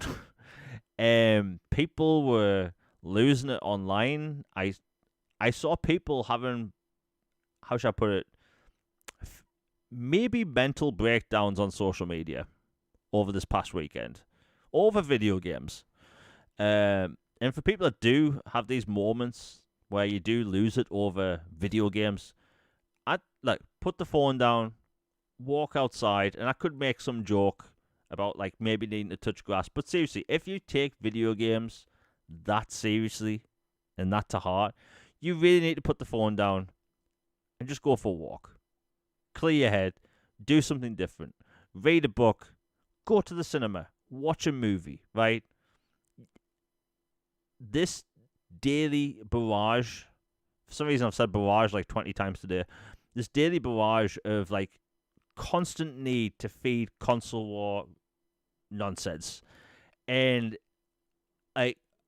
look, if people have been following me for 10 years plus or whatever on social media, one, thank you. And two, I'm so sorry. I'm so sorry the stuff you've had to see over the years. But I used to have a lot of arguments with people 10 years ago, right?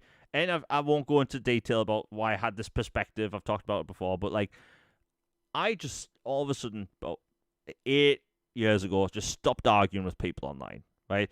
It doesn't make any sense. It doesn't accomplish anything. people just have different tastes, different likes, and for some reason on social media, people argue about it. And this past weekend, I've seen a lot of, I'll be honest, clickbait. People clickbait the hell out because look, I make poor Xbox content, right? I don't make news videos talking about how it's the end of Xbox, and the truth is that if you post negative Xbox stuff, you get more views. That's always been the case, and it's always going to be that way. So like, I put out a video about 4 days ago, or 3 days ago, or whatever, of the 20 biggest new games coming to Xbox this month. It's a video I've been working really hard on for weeks, and when this bad news came out, I knew instantly my video was at risk of absolutely tanking, because for a channel my size that's still growing, these top lists for upcoming games do pretty well, and I knew instantly this was bad news. And like, this is how bad people are with the console war stuff. Within seconds of me posting this video, and I haven't talked about this, within seconds of me posting this video of the 20 biggest new games coming to Xbox in October, within seconds, I had a reply of someone saying, "Give it up, Jamie." And I was like, what do you mean? It was like, give it up, you don't have to cover Xbox like this, it's over, right? A video I've worked hard on for weeks. And it was sad because, like, this is where people are at now, right? Not taking any consideration of other people's, like, not just feelings, just like, I literally spent weeks on this. So I had multiple options. Scrap the video and not have a monthly list video this month of upcoming games. Or just, like, let it be, right? But I worked hard on this video and I got it out. And, I was like, I know, this is, like, extremely disrespectful, right? I'm not offended really by anything, but this got to me. I was like, that's kind of nasty. Like, I've worked hard on this video, all because of some crap you've read on social media. It's enough, right? I don't really like to mute people on YouTube or block them, but in some cases I will. And I just saw online people were, like, arguing with each other non-stop, calling each other names. I got called some pretty bad things, which I won't say, or can't say on the channel. And people got really personal over this rumor that Xbox was getting out of hardware. And like any other rumor, I went online and tried to see where these rumors were coming from. And it didn't start on Reddit. It didn't even start on Reset Era. It started on NeoGAF, of all places. This person who's had some quote-unquote reliable leaks in the past. But the problem with these leaks in the past is that a lot of leaks that's happened is from stuff anyone could guess.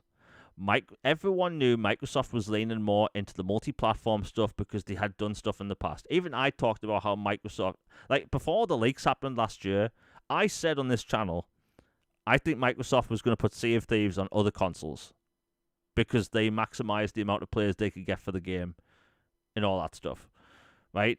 So, like, it's something you could have guessed, considering, the Outer Worlds 2 exclusivity was never really brought up again in court documents and all that. So, like, I think it was a pretty easy thing to guess, right?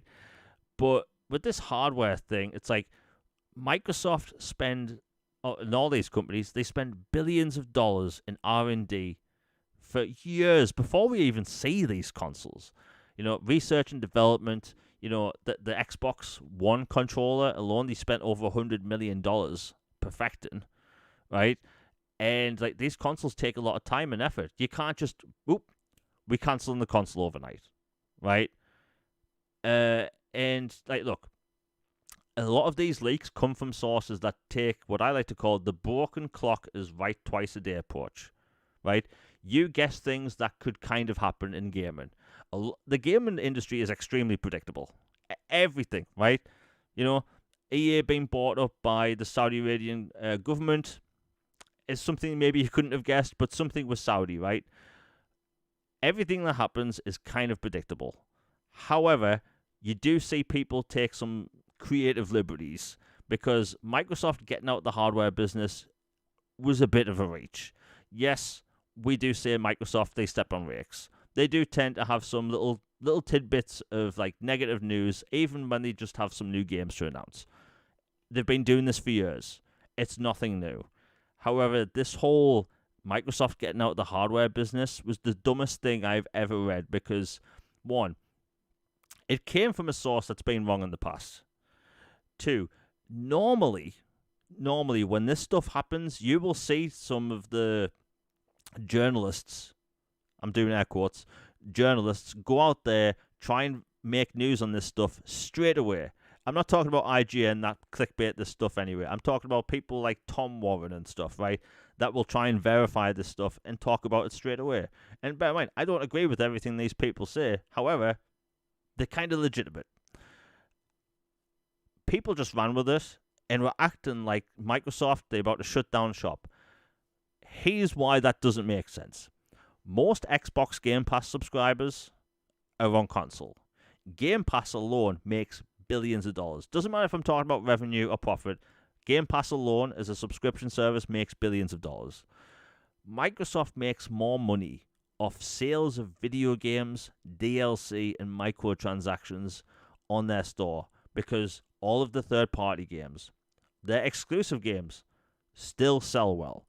So what I'm saying is, to shut down a division of hardware makes no sense because you are cutting out billions of dollars of revenue instantly.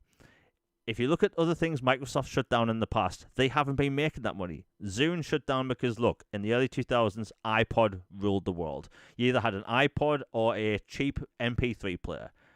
Hell, as a kid, I didn't have an MP3 player. My mobile phone was also an MP3 player. I had a Sony Ericsson, right? So I had no need for an iPod.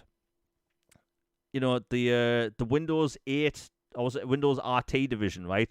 They basically shut shop on this entire division of Windows RT basically overnight, right? They wrote it off, Windows RT. They were meant to have this like super cheap, affordable tablet out running Windows RT. They shut that down. HoloLens shut down. Let's see what else. What else have they shut down? They've shut down a lot, you know, Surface stuff and all that. But Xbox One is their only cool brand. Two, their cool brand makes money. And if I remember correctly, Xbox is valued at over $100 billion alone. It makes no bloody sense because people like to act like only 5 people own an Xbox. The truth is, tens of millions of people own an Xbox. It's just more people happen to own a PlayStation or a Nintendo device. Right? So when these rumors came up, I laughed because so many people believed it. I understand that people believe in Microsoft stepping on rakes because they do that regularly. But cancelling hardware isn't stepping on a rake. It's taking the rake and jabbing it into your bloody chest, right? Because that would be the dumbest thing Microsoft had ever done. And as much as I'll say Microsoft messed up with the Game Pass Ultimate thing, they've messed up with cancelling Perfect Dark, they will not cancel hardware. Like, it is the stupidest thing I've ever read, especially considering this year they've said about 8 times that they're working on next-gen hardware. And I get it, right? It's a weird week for gaming news. People were kind of believing whatever they saw because, look, if you see 10 people online freak out about this news story, you're going to get a little bit concerned because Microsoft didn't come out straight away and deny the thing. However, Microsoft typically doesn't put out public statements or reply to people about public statements on a weekend. Microsoft's rare to do that. So, to me, I thought it was a bit of a shame that everyone kind of fell for it. I saw people atting Phil Spencer and Sarah Bond saying that they wanted to be replied to directly, that the Xbox division wasn't shutting down hardware.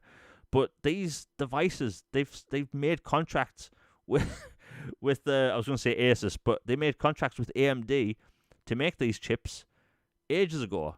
You know, Jez Corden from Windows Central posted, I think like 6 months ago, that they already have the bill of materials to make these consoles for next generation.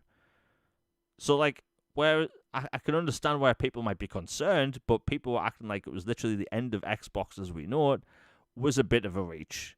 Logan, I've been talking for like 20 minutes non-stop. I need a drink. What's your take on the whole thing? Because it's been a crazy few days. Yeah, as far as like the hardware stuff, it was so weird that just came out of nowhere again. It feels like there's like this zeitgeist moment thing where if something bad happens to Xbox, everybody wants in on it like a piranha frenzy. And it's like, all right, everybody needs to talk about something crazy happening. And then they do. And it just, yeah, it comes from weird sources and like kind of fuzzy reporting or just BS thrown out there. And everybody runs with it because, you know, Xbox, for all the good things they do, their PR and their messaging and their ability to constantly fumble the bag on things is just it's well documented. So I get why people were concerned. But yeah, there's a whole bunch of nothing burger, and then like you said, it's been like 8 or 9 times now that they have come out and said we are not doing this anymore. I mean, we are doing hardware. We're not canceling this. This is ridiculous. Like, why do you keep asking? We're doing this. And like you said, they have a deal with AMD for a huge sum of money and a commitment for many years, a decade, I think, to power next gen hybrid console stuff. And so that came out, and then the whole oh, well, they canceled their dedicated handheld because AMD wanted a specific amount of units up front, guaranteed. And then everybody ran with that, and then that got shut down as well. And it just, like I said, it's like a piranha feeding frenzy. And that's on top of the whole Game Pass cluster cluck that was last week as well. Yeah, it's been a mess. It's been a mess. Um, I think that I get concerned, right? The biggest concern about Xbox, and I try to tune into see what other people are like saying about the whole Xbox thing, and you do see people celebrating the whole like death of Xbox thing, which is like kind of ironic because it's always from the same people that were panicking about the Activision thing. It's like you you cared about competition 3 years ago, but you don't care about it now. Like we all see what's happening, right? Look, if it up to me, right? If it really up to me, I think it would be best if Xbox, PlayStation, and Nintendo basically all sold around about the same amount of consoles, same number of consoles. Remember the seventh gen where Xbox was at like towards the end of the generation where Xbox was at like 89 million and PlayStation was at 89 million. The the Wii was at like 100+ million, but like they were all constantly trying to compete because they all sold so many different units, right? That was the best time to be a gamer when it came to competition because they were all competing for the number one spot. The 360 was number one in MPD for like 37 months in a row in the US, right? They did really well, but that made PlayStation do better, put out better hardware. They did with the Slim, and then they did more games and stuff. And then Nintendo put out more games, and like every single month, there's a sort of like teetering back and forth because they were all doing so well. And now we're at a point where the console war stuff has become so bloody toxic, where people just want Microsoft out the game, right? We shouldn't want that.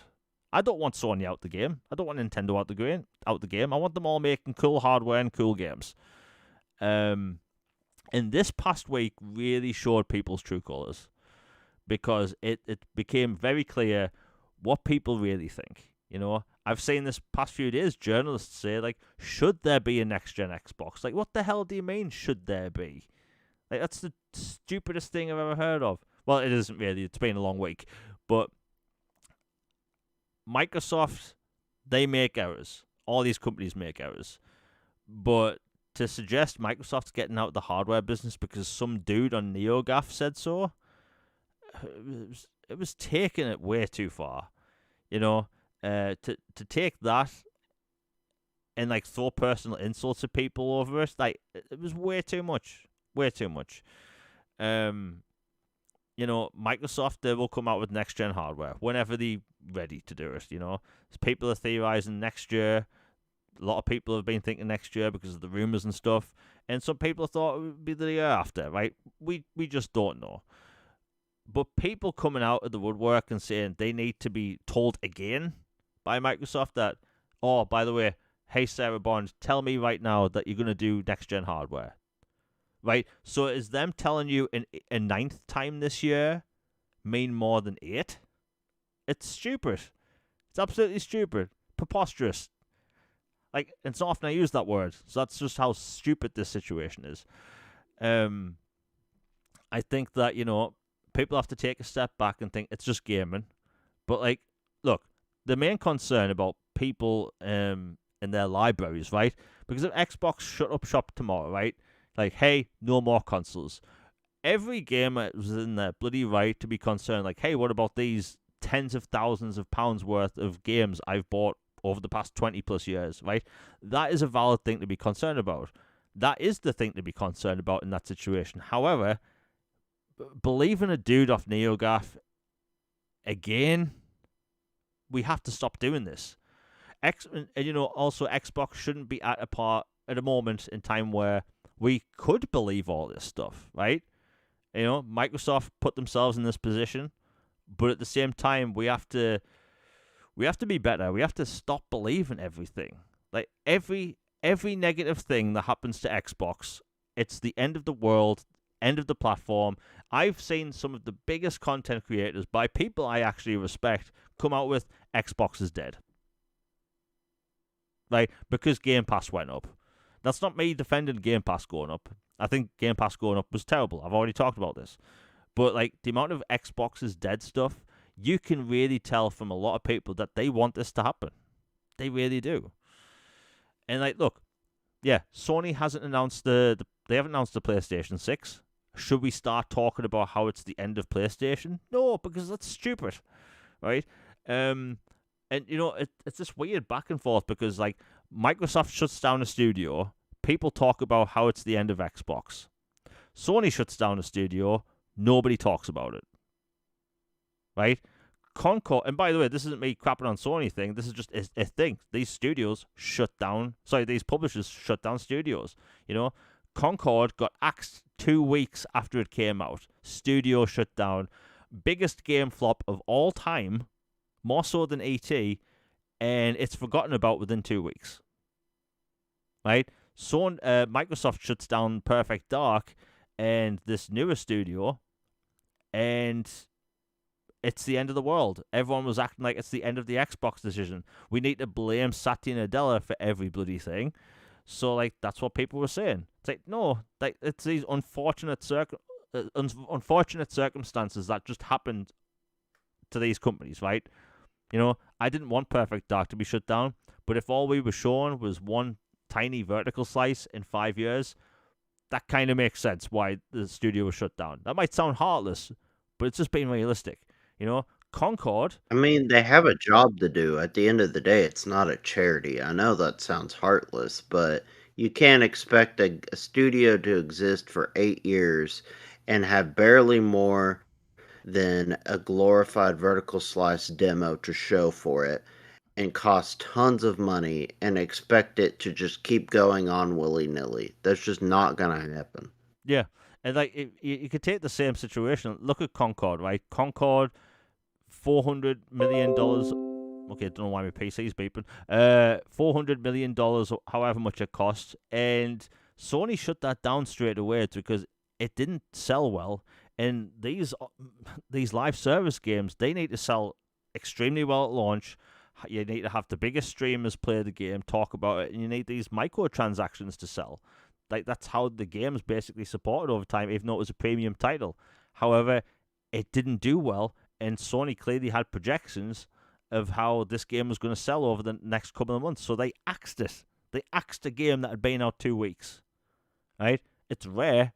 It's happened before, but that's why Sony got rid of Concord and shut down the studio. Right?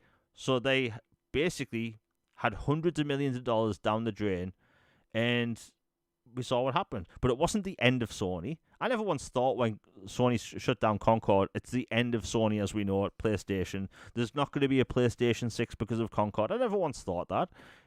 Same with this whole the Perfect Dark thing, and whenever these studios get shut down or whatever, it's crappy and it's unfortunate. But when it comes to the Game Pass thing, when it comes to these rumors this past week, I'm doing rumors with air quotes. I know people can't see me. I get it why people would be annoyed, but we have to stop taking everything at face value and just running with it. It's crazy. Hell, look. I've never heard of a consumer good such as an electronics good as a console sell tens of millions of consoles and get canned just willy-nilly.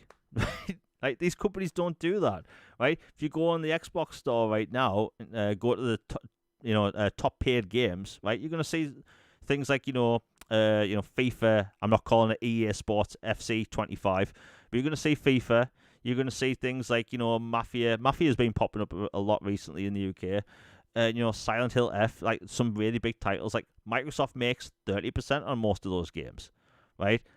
Like, Sony's even came out and said before, if they didn't have Call of Duty, like, PlayStation would crumble, because Call of Duty sells so many copies on these consoles that they make so much money from it. So, like, this is why this whole back and forth about Xbox, getting rid of consoles made no sense to me. Like, it's literal billions of dollars of revenue that they would just be wiping away, and they would be opening themselves up to a class action lawsuit because they've told people tons of times that we're making next-gen hardware, which is making you buy more games and getting more invested in their ecosystem. They would essentially bring themselves pain. It wouldn't make any sense. But, look, should we believe that a PlayStation 6 is happening just willy-nilly, or do we need Sony to tweet about it? We don't need Sony to tweet about it. That's stupid. Everyone listening right now, we know there's going to be another PlayStation. We don't need to be tweeting about it. Yeah, Sony's working on it right now. Yeah, we don't need them to tweet us personally. We don't need them to put out a public statement. We shouldn't need that. I get it. The Game Pass stuff, people are disappointed. Things like Perfect Dark, I 100% understand being annoyed. But we don't need to get to the point where we need Phil Spencer to get out there and tweet us saying, no, the console's still coming.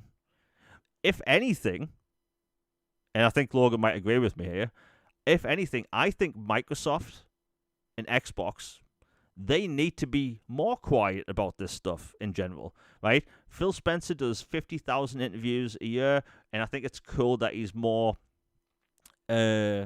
involved with the community than, a Nintendo or, PlayStation executives. It's kind of rare to see executives like that on people's podcasts doing interviews all the time. But when people are taking little snippets from what he's said in different interviews, people constantly compare it against each other. It's like, yeah, you're going to find stuff. People are human. We slip up all the time. I think Microsoft, people from Xbox, should do less interviews all the time, talk less, and just do what the other companies do. Look at this year for Sony, right? Sony's selling great when it comes to consoles. They barely spoke a word this year, and they've came out with one major game this year, Ghost of Yotai. I think they may have came out with something else, I'm not sure. But they've been quiet, released next to nothing. They don't have a roadmap. But do you know what people are saying about PlayStation? Bangers, right? They aren't saying they are dead. They aren't saying all this stuff. And all these content creators, they only ever talk about Xbox because they're giving them reason to talk about it, right? If it's not the Game Pass stuff, it's the console dying. If it's not the console dying, it's we have to talk about what games are going third party. People are non-stop talking about Xbox because that's all there is to talk about. Nobody's talking about PlayStation and what they're doing or what they're not doing. And guess what? It's working for them. And I'm not calling out anyone in particular here. This is just a truth. It's a fact, right? If you're a PlayStation content creator, up until we saw that Wolverine trailer, which looked really cool, by the way, the guy that's playing Wolverine, who's in Spartacus, super talented guy. But like up until we saw that Wolverine trailer, what do PlayStation content creators really talk about? This is no fault to them. This is just what's going on at the minute. PlayStation content creators talk about Xbox because there's nothing else to talk about. You talk about the PlayStation 5 Pro. You talk about how there's going to be 60 FPS on GTA 6 based on nothing, right? They talk about Xbox ports. They talk about the end of Xbox. They don't talk about PlayStation that much because they're not given that much material to talk about. However, if you talk about Xbox, be it positive or negative, there's always something to talk about. They've had a great lineup of games this year. Actually, their best year ever when it comes to first-party content. But they've also had a lot of bad news this year. Studios shutting down. Perfect Dark cancelled. Game Pass going up. Consoles going up in price. And now the console hardware ending, leak, which was made up. There's always something. And it's annoying, and I get that. And I get as people that watch content, it must be annoying. But, it's just a bit much, Like, people just need to take a step back. Don't believe everything you see. The majority of my content outside of podcasts is list videos at the minute, right? And the reason I stopped doing weekly videos is actually because of my health. I'm not going to go into it, but my health is the reason why I stopped doing news topic videos and covering certain individual games, right? And I want to get back into that. But if I made a video talk about how Xbox is dead, right, it would do significantly better than positive news videos, right? And that's why you're seeing this a lot. It hating on Xbox just gets views, right? It's unfortunate that's where we are now. This has been the case for years. In fact, this has been the case since the Xbox One days. Excuse me, we have another super chat. Don't know why by the way, if I ever don't get back to people straight away or type straight away, it's because I have the habit of forgetting to charge my mouse, which I need to kind of fix. Apparently, you can get a wireless dock for a mouse now. I don't know if that's a thing. But we have another super chat by Nick, the horror game fan. Thank you very much for the $4.99. He says the consoles going up in price are insane. Yeah, it's insane, right? We talked about this. I think I might talk about this with Logan off air. But my 360 at launch, we always talk about the 360. I think that was £325. I may be a bit off. It might have been $350. And do you know how much my Elite cost? Right? My Xbox 360 Elite with 2 games, which was a better console, more storage, that actually cost, I think that was £60 less than my launch 360. And my Xbox 360 Slim, which was an even better console, it came with 250 gigabytes of storage, and that also came with 2 games. I think that came with Lego Star Wars 3 and a Need for Speed game. That was, if I remember correctly, it was £180. Right? So we were getting better hardware throughout a generation, and it was costing less. I'm pretty sure it was the same in the US, right, Logan? Yes, it was. I remember the 360 I bought at launch. It didn't even have the Wi-Fi booster thing or whatever. You had to buy that add-on and stuff, and it was 200 something. Yeah. And then years later, towards the end of the gen, for basically the same price, I got a Elite 360, the matte or the sleek metallic black with the super shiny logo and everything, with 200 something gigabytes of storage and 2 full games for the same price. Yeah. It was wild. Yeah, my 360 Slim. Actually, no, now I think about it, my 360 Elite, that came with 4 games, 2 digital, 2 physical. But those cost cheaper. The price of these consoles going up is stupid. I know it's different depending on where you live. I think in the US it's happened once now, but in the UK and Europe it's happened twice for both consoles. But that's stupid, right? I look, maybe I sound like I'm just ignoring what tariffs are, even though we can't just blame tariffs or inflation. Sorry, right? I refuse to believe that consoles should be going up. Doesn't matter who makes them. Like, look, the Switch 1 went up in price. Like, didn't the Switch 1 come out in 2016? Something like that. Yeah, it was right. Not. It was a few years after the one PS4 launch, but early. Like, that's crazy that the Switch 1 is up in price as well. But these companies, man, look, they aren't our friends. They're in it to make money. That said, I still think they shouldn't be putting the cost of inflation on us. Like, when we used to get Slims, like the consoles, they basically refined the hardware more. The mothers, okay, so it was 2017. Like, okay, so a piece of hardware from 2017 went up in price. That's crazy. I think the price of like controllers have gone up as well. I may have to check. Like, hell, I know there's this keyboard. I've been looking at this keyboard for a while, and it went up in price. A bloody keyboard. Yeah, PlayStation and Xbox controllers have both gone up at least once or twice. Crazy. That's just crazy. Even for bare bones ones. Yes, it's crazy. And as someone that's in the market for a new controller, I was looking at them the other day thinking, "Nah, I'm good. I'll wait a bit." Because again, like, a standard controller shouldn't cost the same price as a special edition controller a couple of months ago. It's silly. Look, we always talk about older generations on this channel because it was way more exciting. You got a console day one, and throughout that generation, you got cheaper hardware that was better. Games were coming out more frequently by these companies. Controllers didn't cost an arm and a leg. Storage solutions didn't cost an arm and a leg. But like now, like, I get why people kind of miss what gaming used to be like, because you buy a console now, who knows, that might cost more a year from then. You play a game today that just came out, you may not get a sequel for 4 to 6 years. Right? I don't know, man.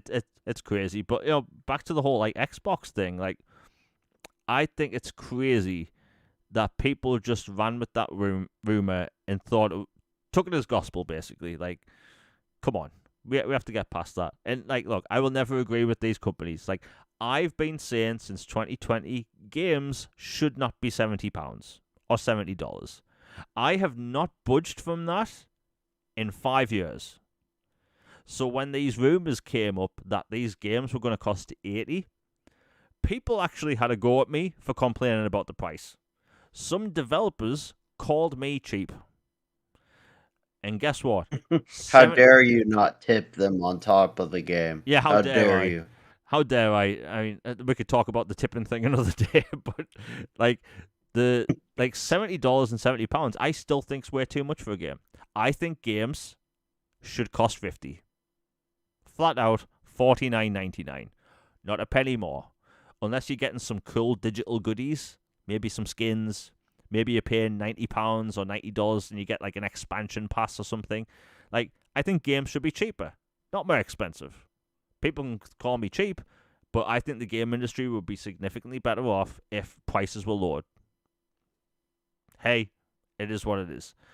And, people always bring up 90s prices. Like, I'm aware that cartridges back in the day cost a lot of money, but I do remember PlayStation and PlayStation 2 games costing significantly less because guess what? They weren't making cartridges.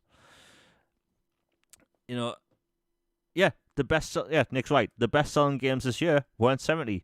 Hollow Knight, 20. That was $20, right? Yep. Yeah, $20. You have Mafia, $50. You have Expedition 33. I think that was also $40 or $50. You have Oblivion, which was same with Helldivers 2. Yeah, Helldivers 2, Oblivion. Oblivion. Like, all these games, like, they weren't full price. And, hopefully it's another thing these companies will learn from. Yeah, Blueprints, that did well. Silksong, Expedition 33. By the way, can we just, like, gaslight that game for a moment? That is a AA game, AAA quality, to the point where it's making Square Enix question whether they should do a turn-based game or not. How about that? I mean, it's seriously one of the 5 most powerful stories in a game I've ever played. It's Yeah. one of the like 10 best games I've ever played. It is phenomenal.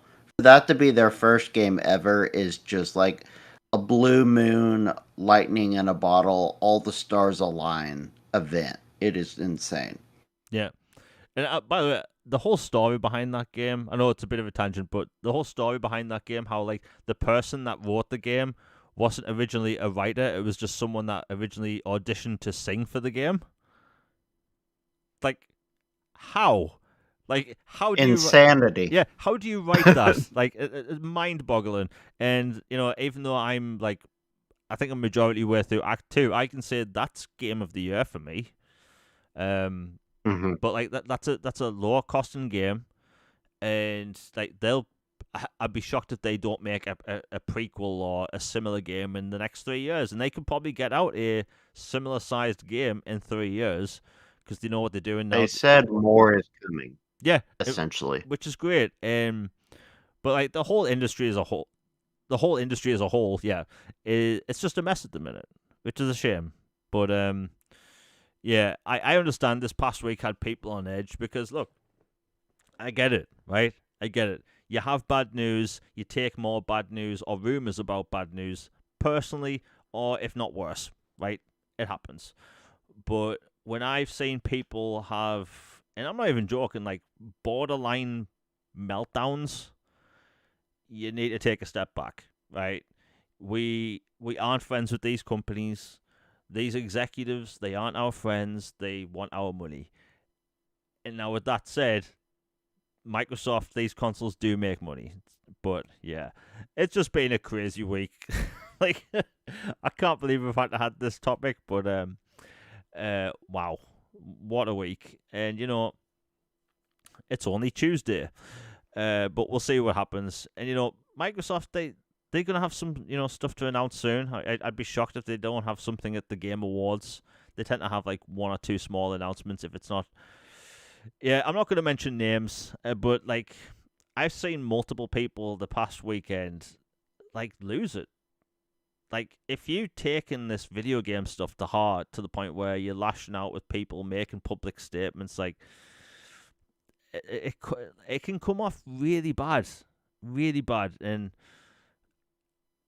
like, I'm trying to think how to word this properly because I'm trying not to be offensive. I think that if It you, made me really glad I also love sports yeah, and other hobbies. yeah. I mean, look, you love sports. I love movies. Movies is like my big go-to. I don't really watch much television because I think most television shows are terrible. But, like, I'm currently rewatching Dexter. By the way, if you haven't watched Dexter, my God, amazing. Watch the last season again, Jamie. Yeah, we'll talk about that when I get to it again. But, like, the movie side of things, like, I watch a different movie every single night. Every single night. There's a reason I do that, which I'll get into another day. But, like, I watch a different movie every single night, and I love movies. I don't talk about them much because nobody really cares. People follow me for gaming stuff. I make the occasional movie post, but, like, people that involve themselves way too much with this, like, the console war and just gaming, forced negativity stuff, like, I feel like maybe they just don't have other things they enjoy. I love playing pool. Whenever I get the chance, I love playing pool. Absolutely love it. Oh man, pool is awesome. I love it. And it's even rarer. And I rarely get to talk about this. I absolutely love snooker. Love snooker. I'm not that good at it, but I love watching snooker, and it's the gentleman sport. I know snooker isn't that big in the US. Like, Logan, have you ever played snooker? I'm honestly not even sure what that is. It sounds almost like a euphemism. Yeah. I don't even. Have you? I get that. So snooker. Have you seen it where it looks like they playing pool on an absolutely massive table?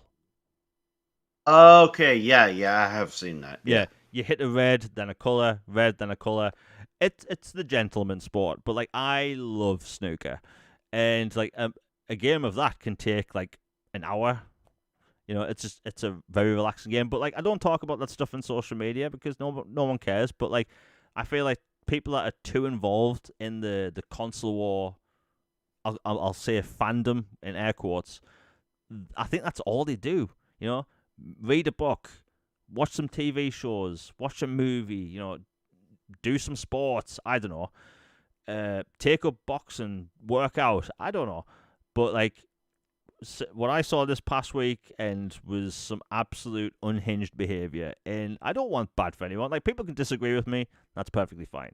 But there's not a single person I want to go out there and have like just a bad time in life because we all deserve, happiness. And the fact that I'm talking about this stuff on a gaming podcast is the problem. We should enjoy these things. Video games are fun, but we've been talking about this for a long time. Logan, have you got anything else to say on the topic or any other topics before we close out the show? Yeah, I was gonna give my thoughts on the Game Pass thing because Oh I yeah, I yeah, hadn't yeah. really talked about that. My dogs were barking, so I had to go check see what squirrel or possum they were mad at or whatever. But basically, like, yeah, it sucks. I mean, nobody wants to have to pay more for it, and I mean, if you do, I mean, then that's crazy. But it just bottom line, nobody wants to pay more. And for the longest time, Game Pass had been priced such where it started off so low to where you get everybody in the door at like, man, this is all you can eat buffet prices, like $5 and you can chow down, and then that's that. It's like, heck yeah. And then, every time there was a little bump, it was like, yeah, it's just a little bit. I'm not even worried about it. I don't even sweat it or think about it. It's just like, yeah, it's cost of business, whatever. And then you keep going and going, but then the last week happened and it hit 30. And that was the first time I was like, oh, hold up a second. $30. All right, okay, hold on. I need to think about this. And it was the first time I legitimately sat down to think about it. Like unsubscribing. I didn't. I'm still subscribed to Ultimate and everything, full disclosure. I still think it's the best value to me because of my gaming habits and the amount I save all the time on deals and discounts and rewards and earning things and promotions and perks and all this other cloud because I'm a big cloud and play anywhere guy. All the stuff for me greatly outweighs the 30, but it was to a high enough price where I had sticker shock and I had to really think about it. And on principle, I was pretty mad because a 50% increase, I don't care how much it cost, even if it was $2 and it jumps up to like $3 or something like that. Like a 50% increase of any kind is wild. And so, and mainly, I was really ticked off that I'm somebody, look, maybe I'm like the opposite of a filthy casual. Like, I've never even played Fortnite ever. And so, like, throwing Fortnite in there and throwing in this thing for it and saying, see, look how much value we're giving you, and this and that, or the Ubisoft Classics. Like, the Ubisoft Classics I'll play. I like Ubisoft, so that's cool. It wasn't anything I wanted originally, but I'll take it. But, like, the idea of putting these things and forcing them into Ultimate to where there's not like a good gap between premium and ultimate for like a more perfect tier. is just ridiculous. And I think they poorly handled it, poorly messaged it. And man, God bless that poor girl they sent out to deliver the message because man, they did her dirty. They sent her out to basically face an angry mob firing squad type reaction. And like you would think if you were in charge of the company, you would have one of your head honchos go out there to deliver this. And I didn't think that was a good look and how that was handled. And then the follow-up statements and everything, it Mm. was just poorly done in my opinion. Yeah, you know what? The funny thing is that's one of the biggest stories, and I almost forgot to talk about it. um, yeah, and I'm glad Nick mentioned this in chat. So the rewards thing, I got some clarification today, and it's actually good news. So basically, the rewards, the Game Pass changes came with some rewards news, and we're told that we could only earn on the max tier $100 per year, and that made people think, wait a minute, is that all we could earn? It turns out that's just from playing games and purchases and stuff. So the reward points you get on the app and playing games and stuff, that's $100. However, you're still going to get your points from searches and stuff like that, and doing like the little questionnaire and quizzes and stuff. Those are still counted, right? So it's more than $100. However, Microsoft's the way they listed it, it didn't do anyone favors. Like because I was like, wait a minute, $100 a year? That's not right. But yeah, so that's just from playing games and stuff. As someone that lives in the UK, where the reward system has changed a lot over the past 18 months, I had to check, so I wouldn't worry too much about that. Thankfully, a little silver lining. And like, look, the Game Pass thing going up. I had to check, by the way. So Game Pass in the UK is going up to, I believe, £22.90. I have to double check. It's around £22. Let's just say £22. From $14.99. So to me, at $14.99, I thought that was great value. I'm getting the discounts. I'm getting the perks. I'm obviously paying for the online stuff, and just the amount of games I play every month. I was like, yeah, that makes a lot of sense for $14.99. But when they upped it, I don't play Fortnite to the point where when Fortnite Crew was mentioned, I thought Fortnite Crew was a different game. I thought Fortnite Crew was a different, like a new thing. It turns out that's the Battle Pass. But I don't play Fortnite. And when it comes to Ubisoft, I own most of Ubisoft's titles. Like I'm a fan of Ubisoft's games, so like I own them all. So like for me, the price is essentially going up, and I'm getting not much added extra outside of there is like some smaller Ubisoft stuff which I will check out. But outside of that, I'm not getting anything extra. So like, look, I looked at the services I do use, and that is Disney Plus and Netflix. So in the UK, I pay for, let me check, I get the high tier of Disney Plus because I want my 4K goodness. I pay $14.99 a month for Disney Plus, which works out £149 a year. I look at that price and think, you know what?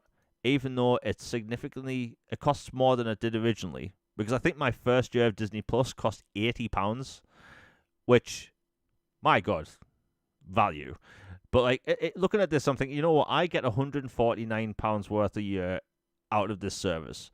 I'm rewatching the Clone Wars again, which is amazing, by the way. That's worth it alone, Yeah, frankly. I'm obsessed with the Clone Wars, man. I put off watching that for years because I thought it was a children's show.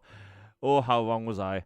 It's so dark, Yeah, man. yeah, it's so dark. That's definitely not a children's show. But yeah, that's $14.99 a month, which I think that's great, right? And then there's Netflix, right? So Netflix, I don't pay for the premium. I don't do the 4K for Netflix. I just get the standard, and the standard is $12.99 a month.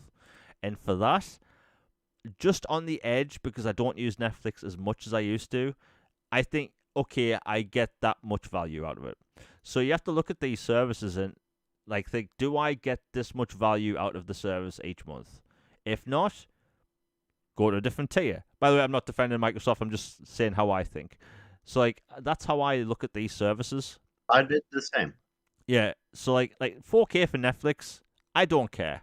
I really don't care. But when I watch a Disney show, like Alien Earth, which I'm about halfway through the show at the minute, I want to see that in 4K, every single pixel of it. So, like, I will get the 4K for that. Now, when it comes to Game Pass, I want the day one games. So, like, I'm locked into getting Ultimate. However, going up 50%, doesn't matter what service it is annoying, right? Now, just before the show went live, we got some news. There's been some emails flowing around. People didn't know whether they're real, whether they're fake. Although I will say this to people listening right now. As a rule of thumb, I don't open emails, right?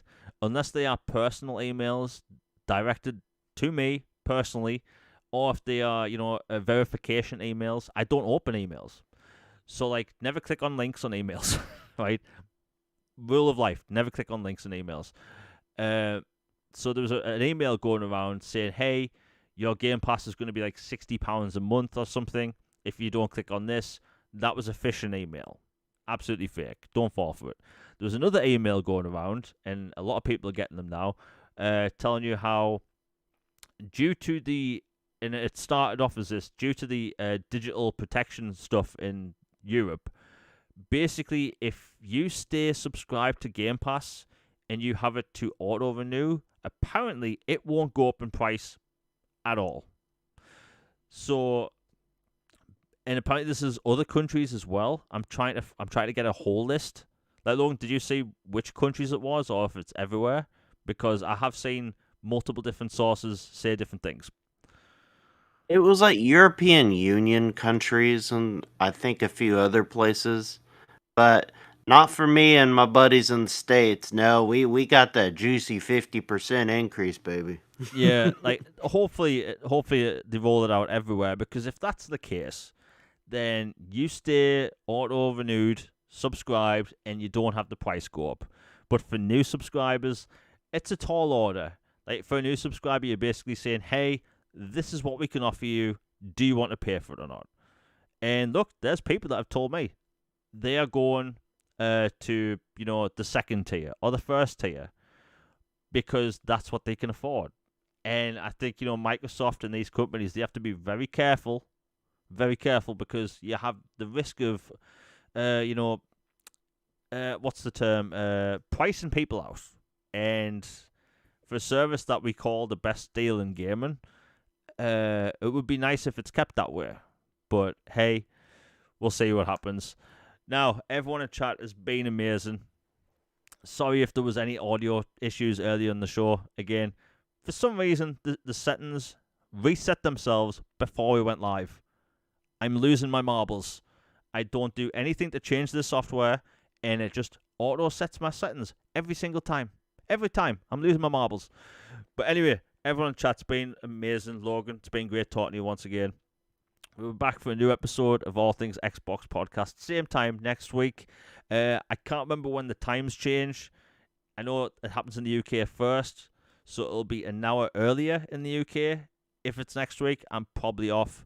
The link to my previous video, which came out around the same time of Xbox's bad news, and the leaks and stuff, the fake leaks. So, like, if you want to support the channel, just watch that video. It's the 20 biggest new games coming to Xbox Series X and S in October. There's 20 games in that list, and if I remember correctly, around 18 are yet to release this month. So it's going to be a very good month for video games.